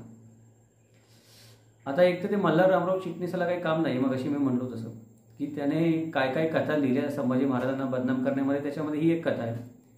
आता तुम्ही पण तीच कथा पुढे सांगत असाल एक इतिहासकार असल्याच्या थाटामध्ये आणि एका मान्यवर वर्तमानपत्राचे संपादक असून, तर मग याच्यावर जास्त काही बोललंच जाऊ शकत नाही. आता काय बोलणार याच्या पुढे की एखादा माणूस जर एवढ्या मोठ्या पदावर बसून त्या कथेची सत्य असत्यता बघून ज्याने असत्य लिहिलंय, ज्याची बखरच असत्य आहे, ज्याची बखर सगळी संभाजी महाराजांच्या बदनामीने भरलेली आहे, ज्याला कुठलाही बरं ठीक आहे संभाजी महाराजांबद्दल आक्षाने लिहिले पण एखादी गोष्ट खरी पण असू शकते त्यातली, पण ही गोष्ट खरी नाही. काय पुरावा आहे? कोण तेव्हा होतं तिथे बघायला? आणि संभाजी महाराजांना एवढे काय तेव्हा अंगामध्ये सुरसुरी यायचं कारण आहे की समोर उभे राहिलो तर आपण कैदेमध्ये आहोत. उद्या डोळे काढले जातील, जीभ छाटली जाईल, बाकीच्या गोष्टी होईल आणि आपण औरंगजेबाच्या मुलीचा हात मागावा. हे काय आहे की हे लिहिलं का जातं बघा, की मल्हार रामराव चिटणीसाने पण ही गोष्ट मुद्दाम का लिहिली त्याच्या बकरीमध्ये, की त्याला ते संभाजी महाराज कसे बदपैली होते, संभाजी महाराजांना कसा बायकांचा नाद होता, संभाजी महाराज कशा प्रकारे त्या गोदावरीचं जे काल्पनिक पात्र निर्माण केलं तिच्याबरोबर त्यांचे संबंध होते. संभाजी असाच होता, तो मरेपर्यंत सुधारला नाही, मरताना पण त्याने औरंगजेबाच्या पोरीचा हात मागितला. हे त्या मल्हार रामराव चिटणीसाला सिद्ध करायचं, त्याला सिद्ध करायचं करू देणार आहोत. तू मागेच लागलाय हात धुवून. तुम्ही पण तुमच्या पुस्तकामध्ये ते वाक्य का घेता की अशा प्रकारे संभाजी होता, म्हणजे परत कोणीतरी हे पुस्तक वाचलं तो काय म्हणणार हा संभाजी असं होतं, बाकीचे गुण सांगू नका तुम्ही काही. मग मी वरती जे म्हणलं ना की जाणून बुजून संभाजी महाराजांचं चरित्र हनन करण्यासाठी हे पुस्तक लिहिलेलं आहे, ते अशा प्रकारे लिहिलेलं आहे. आता पुढे राजाराम मोठ्या मनाचा आणि सरदारांची मने राखणारा होता. ठीक आहे, राजाराम महाराज होतेच तसे, त्याच्याबद्दल काही वादच नाही की राजाराम महाराज नेहमीच मोठ्या मनाचे होते. त्यांनी सगळ्यांच्या चुका पदरात घातल्या, औरंगजेबाकडच्या सरदारांना स्वतःकडे घेतलं, लोकांची मर्जी राखली आणि ते राजाराम महाराजांनी केलं म्हणून स्वराज्य टिकलं. आता याच्यामध्ये वाद घालण्यासारखं काहीच नाही, पण हे वाक्य कुठल्या उद्देशाने लिहिलं गेलं तो उद्देश तपासणं गरजेचं आहे. हे वाक्य सरळ सरळ लिहिलं गेलेलं नाही या पुस्तकामध्ये. हे वाक्य या उद्देशाने लिहिलं गेलं की राजाराम मोठ्या मनाचा होता, संभाजी नव्हता. राजाराम इतरांची मर्जी राखणारा होता, संभाजी मन दुखवणारा होता. त्याचं कुठल्या प्रधानाशी जुळलं नाही, स्वतःच्या मातेशी जुळलं नाही, कुणाचं नाही, मन तोडणारा होता. काही काही वेळेला वाक्यांची रचना कशी केली जाते बघा इतिहासामध्ये, अशी वाक्यरचना केली जाते आणि अप्रत्यक्षपणे सुचवलं जातं की कोण बदफैली आहे किंवा कोण दोषी आहे किंवा कोण मदमस्त आहे, या सगळ्या गोष्टी अशा आरोप करण्यासाठी हे अशा पद्धतीने हे वाक्य याने आलेलं आहे या पुस्तकामध्ये. त्याच्यानंतर काही गोष्टी तर धडधडीत असतात ते, म्हणजे या गोष्टी तर ना की एखाद्या माणसानं जर 5वीतला मुलगा असेल त्याने पण जर इतिहास नीट वाचला असेल ना, शिवाजी महाराजांचा, संभाजी महाराजांचा, राजाराम महाराजांचा, त्याच्या पण सहज लक्षात येईल. अशा चुका कशा होऊ शकतात या पुस्तकामध्ये ना मला कळत नाही. तरी वाक्य काय बघा, राजाराम आणि येसूबाई प्रतापगड आणि तेथून जिंजीला गेले. आता आपल्याला सगळ्यांना माहिती आहे की राजाराम महाराज रायगडावरून आधी निसटले. जुल्फिकार खानाने जेव्हा रायगडाला वेढा घातला संभाजी महाराजांच्या मृत्यूनंतर, तर राजाराम महाराज आधी निसटले, प्रतापगडावर गेले आणि तिथून मग पुढे जाऊन पन्हाळ्यावर गेले, पन्हाळ्यावरून जिंजीला गेले. येसूबाई त्यांच्यावर कुठे गेल्या? प्रतापगडला. काही नवस फेडायला गेल्या होत्या काय? म्हणजे येसूबाईंनी काय केलं की राजाराम महाराजांबरोबर उतरल्या, प्रतापगडावर गेल्या, तिथून जिंजीला गेल्या, जिंजीवरून परत आल्या, रायगडावर येऊन बसल्या की आता जुल्फिकार खानाला म्हणले की आता मला अटक करा आणि औरंगजेबाच्या कैदेमध्ये नेऊन ठेवा. असं झालं होतं. आपल्याला सगळ्यांना माहिती आहे की राजाराम महाराज एकटेच रायगडच्या वेढ्यातून निघाले आणि जिंजीला गेले. येसूबाई रायगडवरच होते शेवटपर्यंत. मग ही गोष्ट, अशा प्रकारचं विधान एखादा माणूस कसा करू शकतो? असं प्रकारचं विधान एखाद्या माणसाने पुस्तकामध्ये केलं असेल तर हे पुस्तक तुम्ही वाचा, ॲमेझॉनवर उपलब्ध आहे, डाउनलोड करून तिथून नाहीसं व्हायच्या आधीच वाचा किंडलवरून. तर हे विधान फक्त तोच माणूस करू शकतो ज्यानं पुस्तक दुसऱ्याला लिहायला दिलं आणि स्वतः तपासलं नाही खरं खोटं काय आहे ते. किंवा काही काही लोक असतात दुसऱ्याला लिहायला देतात पुस्तकं, तू लिही मी सही करतो, किंवा तो दुसरा लिहितो, दुसरा म्हणतो की हा संदर्भ मी या ग्रंथामधून उचलला, हे वाक्य लिहिलंय त्याचं. आणि तो लिहिणारा माणूस किंवा लेखक काय करतो, संदर्भ ग्रंथ वाचून पण बघत नाही, अरे याने लिहिलंय म्हणतो पण संदर्भ ग्रंथामध्ये बरोबर आहे का चूक आहे. किती धडधडीत खोटं आणि असत्य लिहावं या पुस्तकामध्ये त्याची काही सीमा नाही. आणि हे अजून परत आपण म्हणवणार की आम्ही लोकसत्ताचे संपादक आहोत. ठीक आहे, चांगली गोष्ट आहे. पुढे काय आहे, राजाराम महाराजांना जिंजीवरून महाराष्ट्रात संताजी धनाजी घेऊन आले. म्हणजे काय की संताजी धनाजी दोघं जण एस्कॉट करत होते राजाराम महाराजांना जिंजीवरून घेऊन येताना. इकडे घोड्यावर संताजी बसले होते, इकडे धनाजी बसले होते, दोघं जण घेऊन आले आणि राजाराम महाराजांना त्यांनी परत महाराष्ट्रामध्ये सुखरूप आणलं जिंजीवरून. आता यात ज्ञानबाजी मेघ अशी आहे की तारीख आपल्याला असं सांगते की संताजी घोरपडे यांचा मृत्यू 1697 मध्ये झाला होता आणि राजाराम महाराज महाराष्ट्रात परत आले 1698 मध्ये. मग ही तारखा तुम्ही चेक केल्या नाहीत का पुस्तकं लिहिताना? कसे काय संताजी धनाजी दोघं पण घेऊन येऊ शकतील राजाराम महाराजांना जिंजीवर? संताजी तेव्हा अस्तित्वातच नव्हतं. मग ह्या घोडचुका नाही आहेत, या बालिशपणाच्या चुका आहेत की आपण पुस्तक किती सिरियसली लिहिलं आहे ना ते हे अशा गोष्टी बघितल्यानंतर समजतं. पुढे अजून एक लिहिलं आहे की संताजीच्या हत्येमध्ये धनाजीचा हात होता. आता हे दाखवायचं की मराठी सरदार कसे एकमेकांच्या मागे लागले होते. मग मी म्हणलं तसं मराठी सरदार कसे लोभी आहेत, कसे एकमेकांमध्येच लढत होते, कसे विश्वासघातकी आहेत, कसे सेनापती पदासाठी एकमेकांचा जीव घेत होते. परत एकदा बदनाम करण्याचं षडयंत्र आहे. आता ही गोष्ट ठीक आहे की संताजीला सेनापती पदावरून काढून टाकलं, त्याच्या जागी धनाजीला ते पद दिलं आणि नंतर संताजी आणि धनाजीमध्ये काही लढाया झाल्या. पण त्या लढाया झाल्यानंतर पण धनाजी जाधवांचं जर आपण चरित्र बघितलं ना, ते चरित्र बघितल्यावर एक गोष्ट लक्षात येते की धनाजी जाधव ही व्यक्ती हंबीरराव मोहितेनंतर महाराष्ट्राला मिळालेली सर्वात योग्य सेनापती पदासाठी व्यक्ती होती. ते फक्त शूरवीर योद्धे नव्हते, तर राजकारणी होते, मुत्सद्दी होते, कूटनीतिक होते. शांतपणे कुणालाही न दुखावता गोष्टी कशा करायच्या त्यांना कळत होतं. आणि त्यांच्या असण्याने पण हे स्वराज्य राहण्यामध्ये बरीच मदत झाली. जर आपण धनाजी जाधवांचं चरित्र बघितलं ना, तर आपल्या लक्षात येतं की त्या माणसाने स्वतःहून कधी कोणाला दुखवलं नाही. त्या माणसाने गरज नसताना कधी कोणावर हात उचलला नाही. त्याच्यावर जरी अन्याय झाला, म्हणजे धनाजी जाधवांना काही वेळेला अन्याय झालेला आहे त्यांच्यावर. आता या गोष्टी आपण त्यांच्या चरित्रामध्ये कधी बोलायची वेळ तर बोलू आपण. म्हणजे त्यांना वतन मिळण्यामध्ये किंवा त्यांचं एखादी पाटीलकी जहागिरी त्याच्यामध्ये काढून दुसऱ्याला दिली, अशा गोष्टी झालेल्या आहेत गिरजोजी यादवांच्या बाबतीत. तर तरी देखील धनाजी जाधवांनी कधी शब्द नाही काढला तोंडावर. तर एखाद्या माणसाला त्याच्या पाठीमागे जाऊन मारेकऱ्यासारखं मारायचं, धनाजी जाधव सुपारी देतील हे संभवत नाही. त्यांना जर राजाराम महाराजांनी हुकूम दिला असेल की संताजीला पकडा किंवा घेऊन या किंवा संताजीचा बंदोबस्त करा, तर संताजीला लढाईमध्ये मारायला त्यांना काही वाटणार नाही धनाजी जाधवांना. पण धनाजी जाधव संताजीला मारायला मारेकरी पाठवतील, मारेकऱ्यांची योजना करतील आणि त्या मारेकऱ्यांना सांगतील की चुपचाप जाऊन संताजीचा गळा कापा नाही तर मागून मारा. ही गोष्ट होणार. जर कोणी असं म्हणत असेल तर त्या माणसाला धनाजी जाधवांचं चरित्रच समजलेलं नाही. आणि सगळ्यात महत्त्वाची गोष्ट ही आहे की संताजीची आणि जुल्फिकार खानाची किंवा मोगलांचे एकंदरीत संताजीचं असं नाही, घोरपडे कुटुंबियांचेच ह्या लढाया होत होत्या मोगलांबरोबर. पण जुल्फिकार खानाबरोबर त्यांचे थोडे जिव्हाळ्याचे संबंध होते आणि जुल्फिकार खान एक दोनदा संताजीच्या मुलांच्या मदतीसाठी किंवा त्याच्या वंशजांच्या मदतीसाठी आलेला पण होता पुढे. जेव्हा लढाई झाली तेव्हा धनाजी जाधव त्यांना पिटाळून लावायला गेले तेव्हा संताजीच्या मृत्यूनंतर. तर जुल्फिकारांच्या मदतीमुळे घोरपडे बंधूंनी काय केलं, त्यावेळेला पराभव केला धनाजी जाधवांचा. जुल्फिकार खान ऐन वेळेला त्यांच्या मदतीला आला होता. ही गोष्ट आपल्याला काय सांगते की धनाजी जाधव जाणून बुजून ती गोष्ट करणार नाहीत. संताजी शेवटच्या क्षणी निशस्त्र व्हायच्या आधीपर्यंत पूर्णपणे निशस्त्र नव्हता तो, त्याच्यावर काही सैन्य होतं, काही लोक होतेच. मग धनाजी जाधवांचा संताजीच्या खुनामध्ये किंवा हत्येमध्ये सहभाग आहे असं म्हणणं हे कुठल्या दृष्टीने बरोबर होतं मला कळत नाही. एकतर त्याला संताजीला त्याच्या कुटुंबाचा सपोर्ट होता, त्यानंतर थोडाफार त्याला मुघलांकडून पण सपोर्ट होता की जर त्याचं युद्ध झालं काय झालं तर. आणि धनाजी जाधवांना तो शेवटपर्यंत कधी सापडला नाही समोर युद्धामध्ये लढाई करायला. आणि धनाजी जाधवांचं जे चरित्र आहे हे सगळं बघितलं तर धनाजी जाधव असा हुकूम देतील की संताजीचा एकांतामध्ये खून करा, त्याच्या पाठीवर वार करून, ही गोष्ट संभवत नाही. फार फार हा हुकूम राजाराम महाराजांनी आणि धनाजी जाधवांनी दिलेला असणार आहे की संताजीचा सतत पाठलाग करा, त्याला पकडा, त्याला सोडू नका काय झालं तरी. आणि वेळ आली लढाईची, त्याने शस्त्र उचललं तर शस्त्र उचला, लढाई जे होईल ते होईल, तो राहिला आपण राहिला. ही धनाजी जाधवांची मानसिकता आहे आयुष्यामध्ये, आयुष्य जगण्याची त्यांची पद्धत आहे. ही पद्धत नाही आहे मारेकऱ्यांची.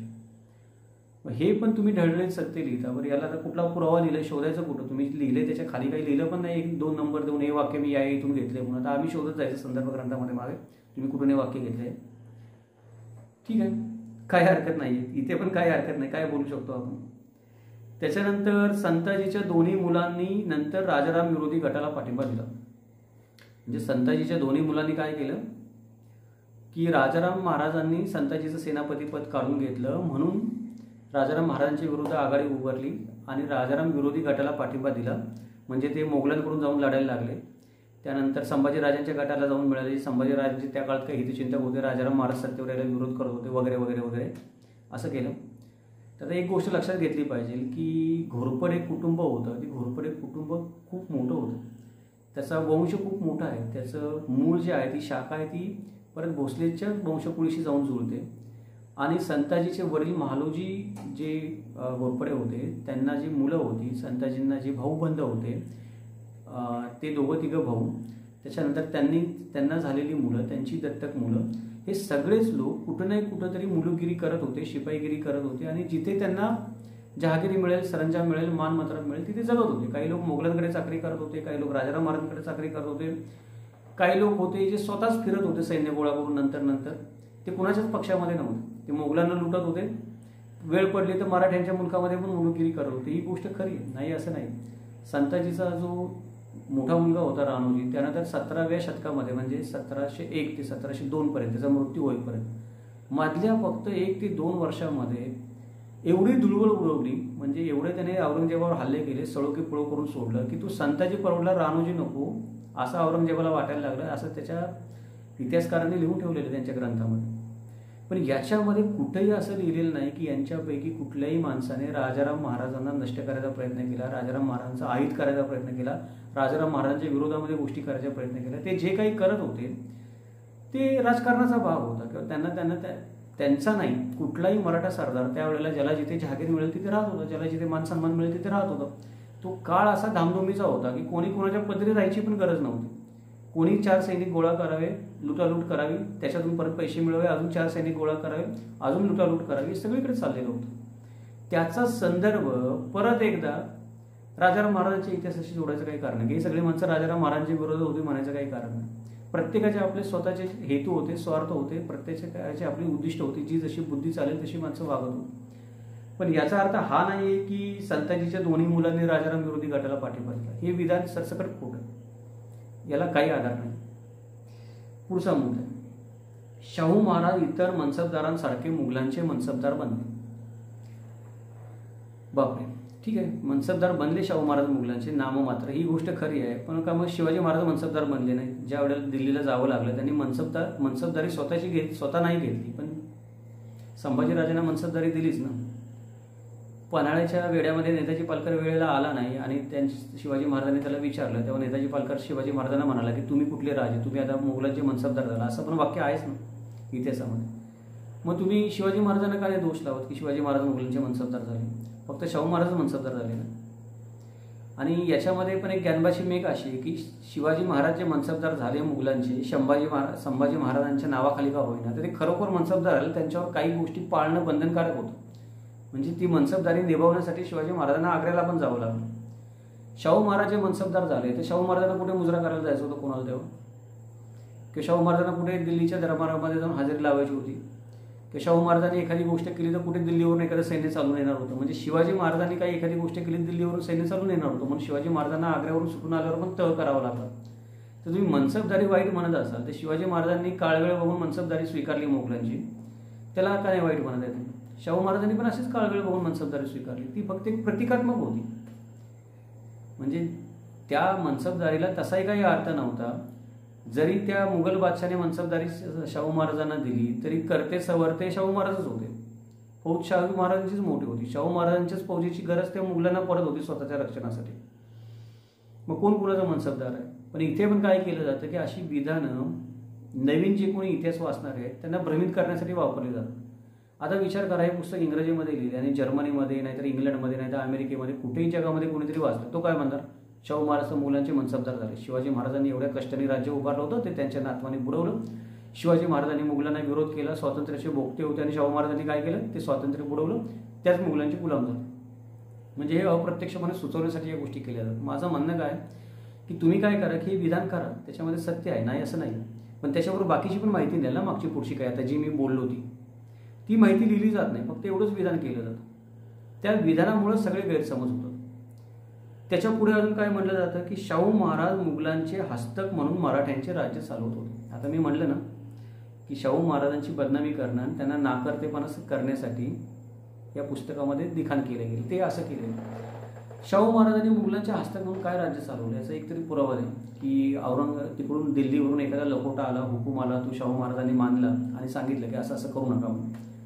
म्हणजे दिल्लीवरून जर हुकूम येत असेल त्याच्या एखाद्या हस्तक आला तर पद्धत काय होती? मिर्झाराजे जयसिंगांच्या काळामध्ये आपण बघितली की बादशाचा जर हुकूम आला तर तो हुकूम घेणाऱ्याला एखाद्या माणसाला निरोप आला तर निरोप घेणाऱ्या एखाद्या माणसाला अगदी मिर्झाराजे जयसिंग असेल तरी काही पावलं पुढे चालत जावं लागायचं, काही किलो अंतर तिथं जायचं, तो घ्यायचा जो काय आलाय तो संदेश, ती थैली घ्यायची, ती आपल्या मस्तकी लावायची, त्या थैलीचा सन्मान करायचा, परत घेऊन यायची, वाचायची. का? तर बादशाची थैली आली म्हणून. याला म्हणतात की ते तुम्ही त्याच्या हस्तकात तुम्हाला बंधनकारक आहे त्या गोष्टी. आणि नंतर ते बादशाने जो हुकूम केला आहे त्या हुकुमाची तामिली करायची, नाही म्हणायचं नाही. असा कुठला हुकूम मुघल बादशाने केला? अशी कुठली थैली दिल्लीवरून आली शाहू महाराजांना? शाहू महाराज साताऱ्यातून त्यांच्या वाड्यातून निघाले आणि साताऱ्याच्या वेशीपर्यंत चालत आले तो हुकूम घेण्यासाठी. आणि हुकूम घेतल्यानंतर त्यांनी तामिली केली त्याची. त्यांचे सरदार सांगत होते हा हुकूम मानू नका. बाकीचे लोक प्रधान म्हणतो हा हुकूम मानू नका, पण शाहू महाराज म्हणले नाही, मी आता त्या बादशाचा हस्तक आहे तर मी असंच करणार. असं कधी झालं? कुठल्या बाबतीमध्ये झालं?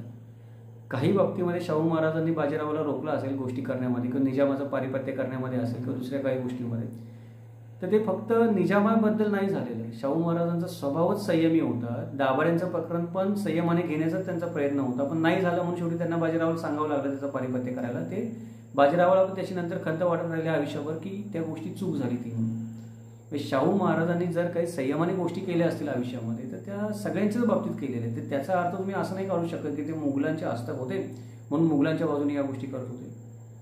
याला काय अर्थ आहे? मग ही पण काय झाली की खोटेपणाची एक परिसीमा झाली. म्हणजे मी मगाशी म्हटलं ना की 3 पिढ्यांची निंदा नालस्ती करण्यासाठी हे पुस्तक आहे. आणि ती 3 पिढ्यांची निंदा नालस्ती कशी केली जाते? मोजक्या शब्दात, मोजक्या वाक्यात, समोरच्या माणसाला नेमका चुकीचा त्याचा अर्थ जाईल अशा पद्धतीने 3 पिढ्यांची निंदा नालस्ती केली जाते. पुढचं आता लिहिलंय की याच्यामध्ये की मराठा सरदार मुघलांच्या सेवेत जाण्यासाठी ओळीत उभे होते. कोण मुघलांच्या सैन्यात जाण्यासाठी ओळीत उभं नव्हतं ते सांगा तुम्ही मला? फक्त मराठा सरदारच उभे होते. औरंगजेबाचं राज्य जेव्हा औरंगजेब महाराष्ट्रामध्ये आला त्यावेळेला काश्मीरपासून ते इकडे खाली कांचीवरमपर्यंत सगळीकडे पसरलेलं होतं. ज्याच्या ठिकाणी तो गेला, जे जे मुलूक त्याने जिंकले त्या मुलखातल्या लोकांना त्याच्या सैन्यात जाण्याशिवाय पर्यायच राहिला नाही. एक तर तुम्ही शरणागती पत्करा, आमच्या सैन्यात या, नाहीतर विरोध करा आणि मरायला तयार व्हा. म्हणजे बादशाहने जेव्हा औरंगजेबाने आदिलशाही जिंकली, आदिलशाहीच्या सरदारांसमोर काय मार्ग राहिला औरंगजेबाच्या सैन्यात जाण्याखेरीज? कुतुबशाही जिंकली, त्या सरदारांपुढे काय मार्ग राहिला औरंगजेबाच्या सैन्यात जाण्याखेरीज? औरंगजेबाने जेव्हा संभाजी महाराजांच्या मृत्यूनंतर महाराष्ट्र व्यापला, राजाराम महाराज जिंजीला पळून गेले, राजा राहिला नाही, प्रजा राहिली नाही, रक्षणासाठी कुठं जावं कळेना लोकांना. काय मार्ग राहिला लोकांना औरंगजेबाच्या सैन्यात न जाण्याशिवाय? त्यात काही लोभी वतनदार लोक पण होते की जे वतनासाठी किंवा स्वतःच्या वैयक्तिक स्वार्थासाठी जाऊन औरंगजेबाच्या सैन्यामध्ये गेले. नाही म्हणत नाही, असं नाही. पण याचा अर्थ असा थोडीच आहे तेव्हा की सगळेच लोक ओळीत जाऊन उभे राहिलेत मराठा सरदार. मराठा सरदार ओळीत उभे राहिले तिकडे जाण्यासाठी औरंगजेबाच्या सैन्यामध्ये. ते संताजी धनाजी जे एस्कॉट करत होते राजाराम महाराजांना जिंजीवरून इकडे येण्यासाठी महाराष्ट्रात, ते कोण होते? मग विधान करायचं आहे ते विधान करताना फक्त मराठा समाजाची किंवा मराठा सरदारांची बदनामी करण्यासाठी नाही केलं पाहिजे ना. सगळेजण औरंगजेबाच्या सैन्यामध्ये जाण्यासाठी उत्सुक होते. एक तर पर्याय नव्हता, औरंगजेबाचं सैन्य सगळीकडे पसरलेलं होतं, मराठ्यांकडे खजिना नव्हता, मराठी वतनं पण देत नव्हते त्या काळामध्ये. म्हणजे राजाराम महाराजांनी वतनदारीची प्रथा नंतर चालू केली, पण आधी कोणी देत होतं का? नव्हतं देतात. मग त्या लोकांसमोर पर्याय काय राहिला? ते तिकडे गेले त्याच्यामुळे. मग इथे ही गोष्ट अशा रीतीने सांगितली जाते की मराठे सगळे स्वराज्यद्रोही आहेत. ते लाईन लावून उभे राहिले होते औरंगजेबाच्या सैन्यात. लढत कोण होतं? आता तुम्ही ठरवा कोण लढत होतं, मी सांगत नाही. मग ही गोष्ट काय आहे? परत एक मकलशी केली जाते. मग दुसरी एक गोष्ट अशी बोलली जाते की सेनाकर्ता बाळाजी विश्वनाथ सेनेचे आधिपत्य दिलेला पहिला ब्राह्मण होता. म्हणजे मालोजी राजांपासून भोसले कुळाचा इतिहास चालू झाला, त्याच्यामध्ये सेनाकर्ता बाळाजी विश्वनाथ हा सेनेचा आधिपत्य दिलेला पहिला ब्राह्मण झाला. मग आता हे मोरोपंत पिंगळे होते, बाकीचे लोक होते, हे सगळे कोण होते? रामचंद्रपंत अमात्य होते, शंकराजी होते, परशुरामपंत प्रतिनिधींचा तर उदयच झाला या औरंगजेबाच्या कालखंडामध्ये औरंगजेबाने हल्ला केल्यावर. मग हे सगळे लोक कोण होते? हे काही सेनाकर्ते नव्हते. अगदी ज्या आनाजी दत्तूला संभाजी महाराजांनी हातीच्या पायदळी तुडवलं त्याने काही मोहिमा राबवल्या नव्हत्या सैन्य घेऊन. मग हे काय झालं? म्हणजे असं दाखवायचं की या 3 पिढ्यांमध्ये अन्याय झाला. पहिला जो कोणी माणूस सेनाकर्ता झाला, ज्याला शाहू महाराजांनी पदवी दिली, तो बाळाजी विश्वनाथ होता ब्राह्मण समाजामधला. बाकी ब्राह्मण समाजावर अन्याय झाला मालोजी राजांपासून भोसलेचं कुल जेव्हापासून अस्तित्वात आलं तेव्हापर्यंत. असं या विधानाचा सरळ सरळ अर्थ होता. पुढची गोष्ट आहे की पेशवा बाळाजी बाजीराव शिवछत्रपतींच्या योग्यतेचा होता. आता शेवटचा मुद्दा आहे, बोलूयात आपण पटकन की हे विधान करण्यामागे कारण काय?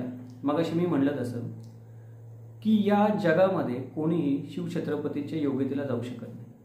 पण शिवछत्रपतींची योग्यता तर आम्हाला मान्य नाही, आम्हाला आमचा माणूस पण त्या योग्यतेला नेऊन ठेवायचा. मग काय करावं? शिवछत्रपतींची योग्यता कमी करायचा प्रयत्न करायचा. म्हणजे बाळाजी पेशव्याबद्दल बोलत नाही.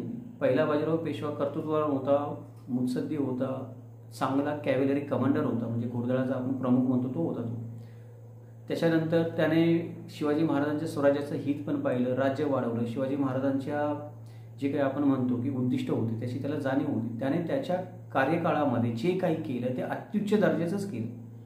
पण याचा अर्थ तो काही शिवाजी महाराजांच्या योग्यतेचा होईल काय? कोणी शिवाजी महाराजांच्या योग्यते सांगू शकत नाही. जर बाजीराव बाळा पेशवा जर पेशवा नसता, त्याला शिवाजी महाराजांनी उभी केलेली, शाहू महाराजांनी राखलेली फौज मिळाली नसती, शून्यातून त्याला औरंगजेबाविरुद्ध लढावं लागलं असतं, त्याने विचार केला असता का? जसं शिवाजी महाराजांनी शून्यातून राज्य निर्माण करायचा विचार केला. बरं, कोणीतरी म्हणेल की छत्रसालने पण शून्यातून राज्य निर्माण केलं, पण शिवाजी महाराजांचं राज्य त्यांच्या मृत्यूनंतर टिकलं आणि वाढलं. छत्रसालचं राज्य टिकलं आणि वाढलं का? छत्रसालला मी कमी नाही म्हणत आहे. त्यांनी पण त्यांच्या आयुष्यामध्ये कार्यकाळामध्ये जे काही केलं ते त्यांच्या दर्जासाठी, त्यांच्या लेवलला त्यांचे जे काही करता येणं शक्य होतं ते त्यांनी अत्युच्च दर्जाचं केलं. पण शिवाजी महाराज श्रेष्ठ काय आपण बोलतो तेव्हा शिवाजी महाराजांचं श्रेष्ठत्व अनेक प्रकारचं. इथे बाजीराव पेशव्याला शिवाजी महाराजांच्या योग्यतेला चढवण्याचा उद्देश नाही, इथे शिवाजी महाराजांना बाजीराव पेशव्याच्या योग्यतेला खाली घेऊन यायचा उद्देश आहे. म्हणून अशा प्रकारची विधानं केली जातात. आणि हे फक्त बाजीराव पेशव्याच्या बाबतीतच होत नाही.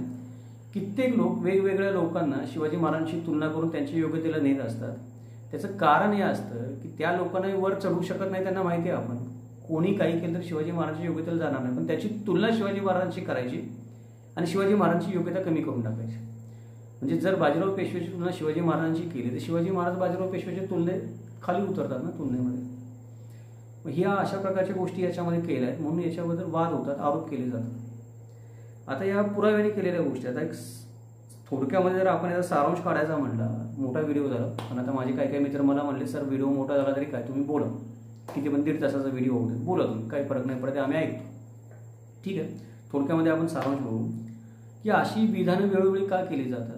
का म्हणून सोयराबाईच्या खुनाचा दोष संभाजी महाराजांच्या मस्तकी दिला जातो, का वारंवार हा मुद्दा करून काढला जातो, तर त्याचं काही कारण आहे. आपण सगळ्यांनी गोष्ट समजून घेतली पाहिजे बरं का, की भ्रष्ट माणसं ही प्रत्येक काळामध्ये असतात. म्हणजे कालखंड कुठलाही असो, त्या प्रत्येक काळामध्ये भ्रष्ट माणसंही असतातच. शिवाजी महाराजांच्या काळामध्ये जी भ्रष्ट व्यक्ती होती किंवा भ्रष्ट प्रवृत्ती होती ती आनाजी दत्तोच्या रूपामध्ये त्यावेळी उपस्थित होती, त्यावेळी जिवंत होती.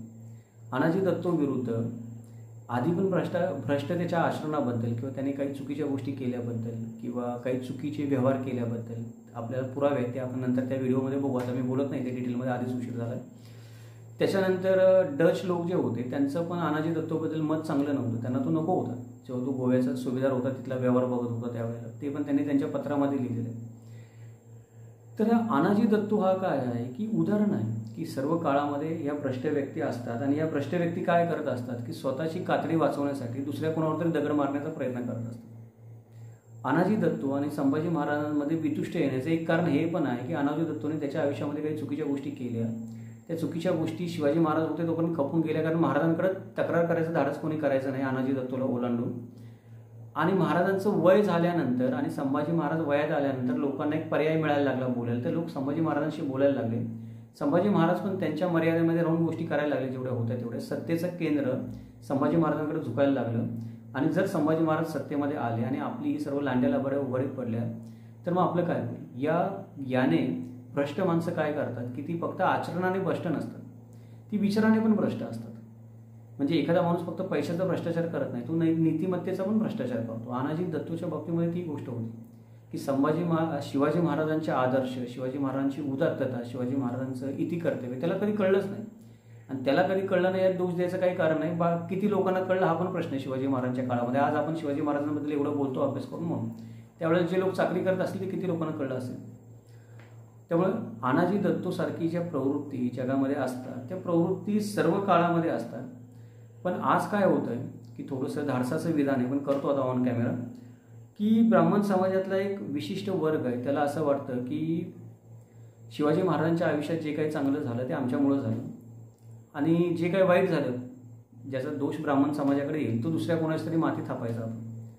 म्हणजे जर आपण काही पुस्तकं बघितली किंवा काही लेखक बघितले की तिथं आपल्याला दिसतं की जे जे काही शिवाजी महाराजांच्या आयुष्यामध्ये चांगलं झालं ते शिवाजी महाराजांच्या आजूबाजूला जे ब्राह्मण पदाधिकारी असतील, सैनिक असतील, सुभेदार असतील त्यांच्यामुळे झालं, त्यांच्या सगळ्यांनी झालं, ते शिवाजी महाराजांच्या आजूबाजूला होते म्हणून झालं. उदाहरण द्यायचं म्हटलं तर राजा शिवछत्रपती पुस्तकामध्ये बाबासाहेब पुरंदरेंनी दादोजी कोंडदेवांबद्दल काय लिहिले तुम्ही वाचा, तुमच्या आपोआप लक्षात येईल शिवाजी महाराजांनी काय केलं त्याचं श्रेय दादोजी कोंडदेवांना द्यायचं. आता हे मी ब्राह्मण समाजावर आरोप नाही करत आहे, समाजामधली एक प्रवृत्ती आहे, ती प्रत्येक समाजामध्ये कुठे ना कुठेतरी काही ना काही कारणाने असतेच, त्याच्याबद्दल सगळ्या समाजाला दोषी धरायचं काही गरज नाही. आपल्या महाराष्ट्रामध्ये एक असं विशिष्ट वर्ग आहे की त्याला असं वाटतं की शिवाजी महाराजांनी जे काही केलं त्याचं सर्व श्रेय ब्राह्मण समाजाला दिलं गेलं पाहिजे. मग ठीक आहे, तुम्ही प्रयत्न करत असता सातत्याने लिखाणामधून की ते श्रेय ब्राह्मण समाजाला देण्याचा. त्याच वेळेला असं एक सत्य समोर होतं, कारण ब्राह्मण समाजातल्या एका माणसानेच तर शिवाजी महाराजांचं राज्य बळकवायचा प्रयत्न केला. मग आता काय करायचं? मग ते निर्दोषत्व त्याचं सिद्ध करू शकत नाही तुम्ही, कारण त्याचे पुरावे आहेत. मग त्याचं निर्दोषत्व तुम्ही सिद्ध करत नाही तर दुसऱ्या कोणाला तरी दोषी ठरवण्याचा प्रयत्न केला जातो.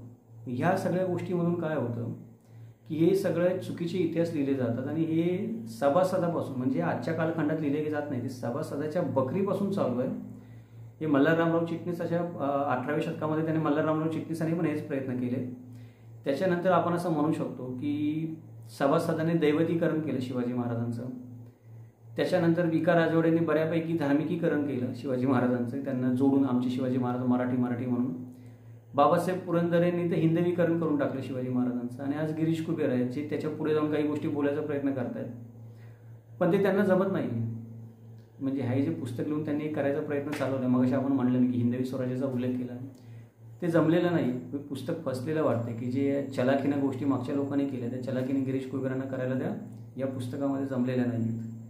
अरे मग आपण करू काय शकतो याच्याबद्दल आपण एकच गोष्ट करू शकतो की मला मनापासून वाटते बरं का, कधी नाही कधी मी बोलतो पण माझे मित्र परिवार आजूबाजूला असतील तेव्हा मला असं वाटतं की ब्राह्मण समाजाने काय केलं पाहिजे की आनाजी दत्तोकडे की व्यक्ती म्हणून बघितलं पाहिजे. आनाजी दत्तोने जे काही केलं ते त्या एका व्यक्तीने केलं, त्याने जे काही केलं त्याच्यामुळे समाजाचा किंवा ज्ञातीचा आपल्या जातीचा अपमान झाला असं समजलं नाही पाहिजे. बऱ्याचदा काय होतं की ब्राह्मण समाजातला एक वर्ग असं समजतो की आनाजी दत्तूने जे काही केलं त्याला पायदळी तुडवलं, ब्रह्महत्या केली, हे झालं ते झालं. मग त्याच्यामुळं आनाजी दत्तोचा जो काही संभाजी महाराजांकडून त्याला शिक्षा दिली त्याचं पातक संभाजी महाराजांच्या डोक्यावर फोडण्याचा का प्रयत्न केला जातो? असं वाटतं की आमच्या जातीला आमच्या ज्ञातीला कमीपणाला म्हणून फोडण्याचा प्रयत्न केला जातो. ब्राह्मण समाजाने नेहमी असा विचार केला पाहिजे असं मला वाटतं. सुज्ञ लोक करतात पण करत नाहीत असं नाही. या समाजामध्ये आत्ता जे मी म्हटलं तसं बदमाशी करणारे लोक खूप कमी आहेत, पण जे सुज्ञ लोक आहेत, जे तर्कशुद्ध बुद्धीने विचार करणारे लोक आहेत ब्राह्मण समाजामध्ये आहेत, ते त्याची एक परंपराच चालत आलेली आहे. आपल्याला माहिती आहे 18व्या शतकामध्ये ती मोठी परंपरा चालत आलेली आहे. पण आपण आज सर्वांनी या मतावर आलं पाहिजे की आनाजी दत्तूचा जेव्हा विषय निघेल तर त्याने जे काही केलं तर तो गुन्हेगारच होता, तो कटकारस्थानीच होता, त्याने ती केली सगळी. त्याची कारणं आपण नंतर बघू पुढच्या व्हिडिओमध्ये. पण तो कटकारस्थानी होता, आपण धरून सगळे सिद्ध झालेलं आहे. तर ती त्याची वैयक्तिक गोष्ट होती. त्याला हत्तीच्या पायदळी दिल्याने ब्राह्मण समाजाची कुठली हानी होत नाही. म्हणजे आनाजी दत्तूला जर हत्तीच्या पायदळी दिलं तर त्यानं हे सत्य बदलतं आहे का की कित्येक ब्राह्मण समाजातल्या लोकांनी आपले प्राण अर्पण केले स्वराज्य निर्माण करण्यासाठी?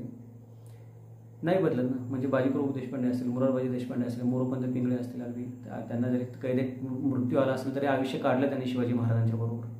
मग हे सगळे लोकांनी जे स्वराज्यासाठी समर्पण केलं ते काही पुसलं जाणार आहे का? जर तुम्ही आनाजी दत्तूची बाजू नाहीत सावरून धरली तर नाही पुसलं जाणार आहे.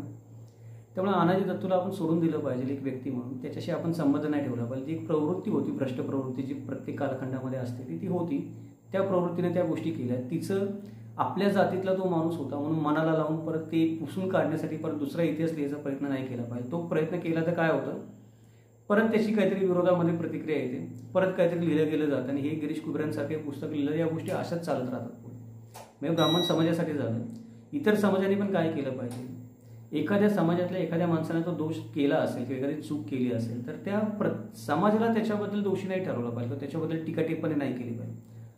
आता दुर्दैवाने काय होतं की बहुजन समाजातले पण काही लोक असतात, त्यांचे स्वतःचे काही ना काही स्वार्थ आहेत. जसं मी म्हणतो की जसं सगळे लोक म्हणतात की शिवाजी महाराज एक चलनी नाणं चालणार, संभाजी महाराज एक चलनी नाणं चालणार. संभाजी महाराजांचं नाव घ्या, शिवाजी महाराजांचं नाव घ्या, लोकांच्या भावना भडकवत आपली काही ना काहीतरी भरभराट होतेच. प्रत्येकाचा काही ना काही त्याच्यामध्ये हेतू असतो. म्हणून त्या द्वेषातून पण या गोष्टी केल्या जातात की घटना केली एका माणसाने, एका भ्रष्ट प्रवृत्तीने, दोषी धरलं जातं संपूर्ण समाजाने. ही गोष्ट पण बहुजन समाजाने टाळली पाहिजे की ब्राह्मण समाजातला एखादा माणूस दोषी असेल तर त्याबद्दल या सगळ्या गोष्टी नाही केल्या पाहिजे, ज्याच्यामुळे समाजामध्ये तेढ वाढते सगळ्या गोष्टींचं. मग आपण पण काय केलं पाहिजे की इतिहास समजून घेतला पाहिजे की इतिहासामध्ये या गोष्टी होतच असतात. कुठला असा राजा आहे किंवा कुठला असं एक राज्य आहे किंवा कुठला असा कालखंड आहे मला सांगा की ज्याच्यामध्ये मुख्य राजाचा मृत्यू झाल्यानंतर त्याच्या हाताखालच्या माणसाने सत्ता बळकवायचा प्रयत्न नाही केला किंवा साठमारी नाही झाली, एकमेकांमध्ये लढाई नाही झाली की कोण राजा होणार. याच्यामध्ये सगळीकडे झाले, या गोष्टी सगळीकडे झाल्या. त्यामुळे आपण सगळ्यांनी समाजाने, जेव्हा आपण मराठा समाज म्हणतो सगळ्यांना, आपण सगळे जाती धर्माचे लोक येतो त्याच्यामध्ये मराठा शब्दामध्ये, तर आपण सगळ्यांनी एकमेकांना समजून घेतलं पाहिजे. ही अशा प्रकारची पुस्तकं जी गिरीश कुबेरांनी लिहिले ते आगीमध्ये तेल ओतण्याचा आणि समाजामध्ये तेल निर्माण करण्याचा प्रयत्न करतात. परकीय लोकांना जे इंग्लिशमध्ये पुस्तकं वाचतात त्यांना चुकीचा इतिहास सांगण्याचा प्रयत्न करतात, पण आपण ते नाही होऊ दिलं पाहिजे. आता हे झालं की विधानं का केली जातात त्याच्यासाठी. ही विधानं वेळोवेळी अशासाठीच केली जातात की हा विषय कधी बंद होऊ नये, समाजामधली तेढ कधी थांबू नये. हे पुस्तक पण लिहिलं गेले ते परत आगीत तेल ओतण्यासाठी की कुठेतरी विषय विजला होता, परत एकदा आगीत तेल होतं त्याच्यामध्ये विषय काढून. याच्यामुळे ही विधानं केली जातात. आता जाता जाता थोडक्यामध्ये आपण गिरीश कुबेरांबद्दल बोलूयात की गिरीश कुबेरांना अशी विधानं करण्यामागची कारणं काय, किंवा गिरीश कुबेरांना हे पुस्तकच लिहायचं कारण काय, हा पण विचार मनामध्ये येतो. तर मला जे वाटतं ते आता प्रामाणिकपणे सांगतो. मला तर वाटतं की ज्या गिरीश कुबेरांनी हे पुस्तक लिहिलं आहे ते लोकसत्ताचे संपादक नसावेत. कारण लोकसत्तासारख्या वर्तमानपत्राच्या संपादक पदी बसलेला माणूस, मी आता मागाशी ज्या चुका दाखवल्या तशा चुका करू नाही शकत संपादकीय लिहिताना. कारण जेव्हा तुम्ही संपादकीय लिहित असता तेव्हा त्यातल्या प्रत्येक अक्षराला, प्रत्येक शब्दाला, वाक्याला नाही बोलतो मी, प्रत्येक अक्षराला आणि फुलस्टॉपला पण तुम्ही जबाबदार असता. तुम्ही दिला जर तुम्ही ते पाळलं नाही, तंतोतंत चेक नाही केलं, त्याची संदर्भ नाही तपासले, संदर्भहीन लिहिलं, तर तुम्ही संपादक नाही होऊ शकत. आता गिरीश कुबेरांच्या बाबतीत तर भरपूरच प्रॉब्लेम आहेत. म्हणजे काही वेळेला तर आपल्याला असं निदर्शनास आलेलं आहे की त्यांनी जे काही लिहिलं त्याच्याबद्दल माफी नाही मागितलेली, तर त्यांनी ते संपादकीयच मागं घेतलेलं आहे. मी माझं संपादकीय मागं घेतो.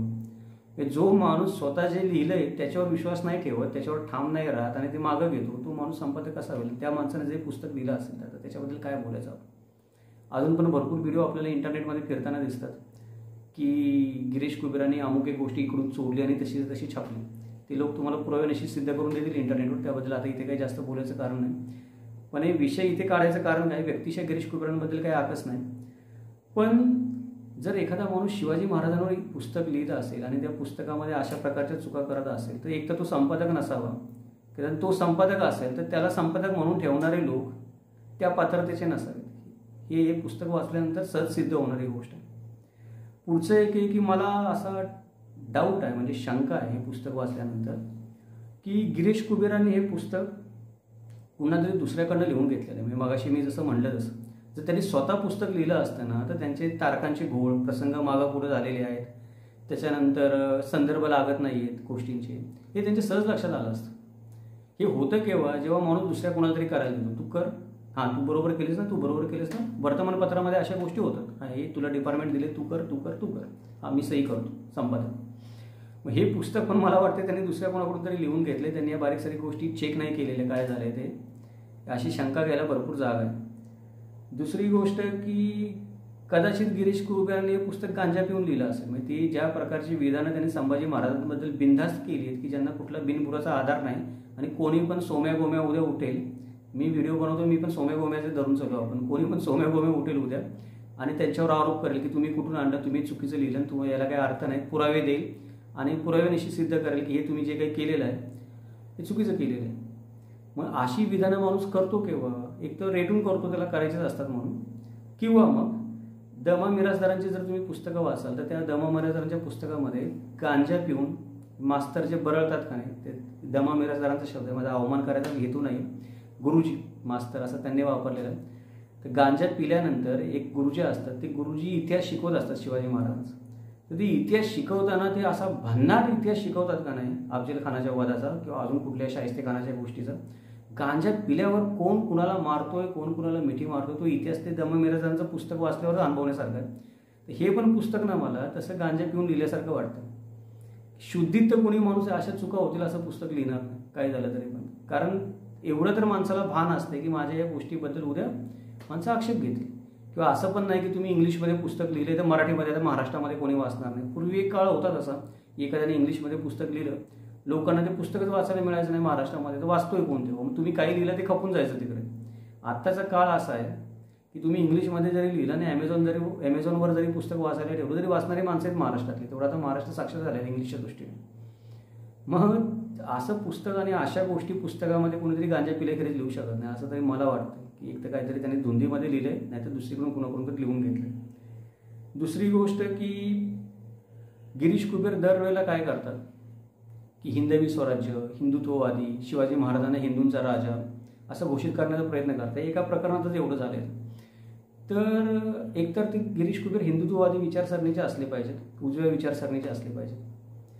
तर त्यांनी ते म्हणावं ना आम्ही हिंदुत्ववादी विचारसरणीचे आहोत म्हणून. त्यात काही वाईट नाही आहे. एखादा माणूस म्हणत असेल मी हिंदुत्ववादी, त्यात वाईट काय? एखादा माणूस म्हणत असेल मी सावरकरवादी, त्यात वाईट काय? वाईट काहीच नाही. त्याला ते पटतं म्हणून तो ते म्हणतो. पण कुठलाही हिंदुत्ववादी माणूस कधी असं भासवत पण नाही स्वप्नामध्ये पण की जो कट्टर हिंदुत्ववादी माणूस आहे, हिंदुत्ववादी संघटना तुम्ही बघा, जो त्या विचाराचा पाईक आहे तो माणूस कधी सेक्युलरिझम हा शब्द पण तोंडातून काढणार नाही किंवा भासवणार नाही मी सेक्युलर आहे म्हणून.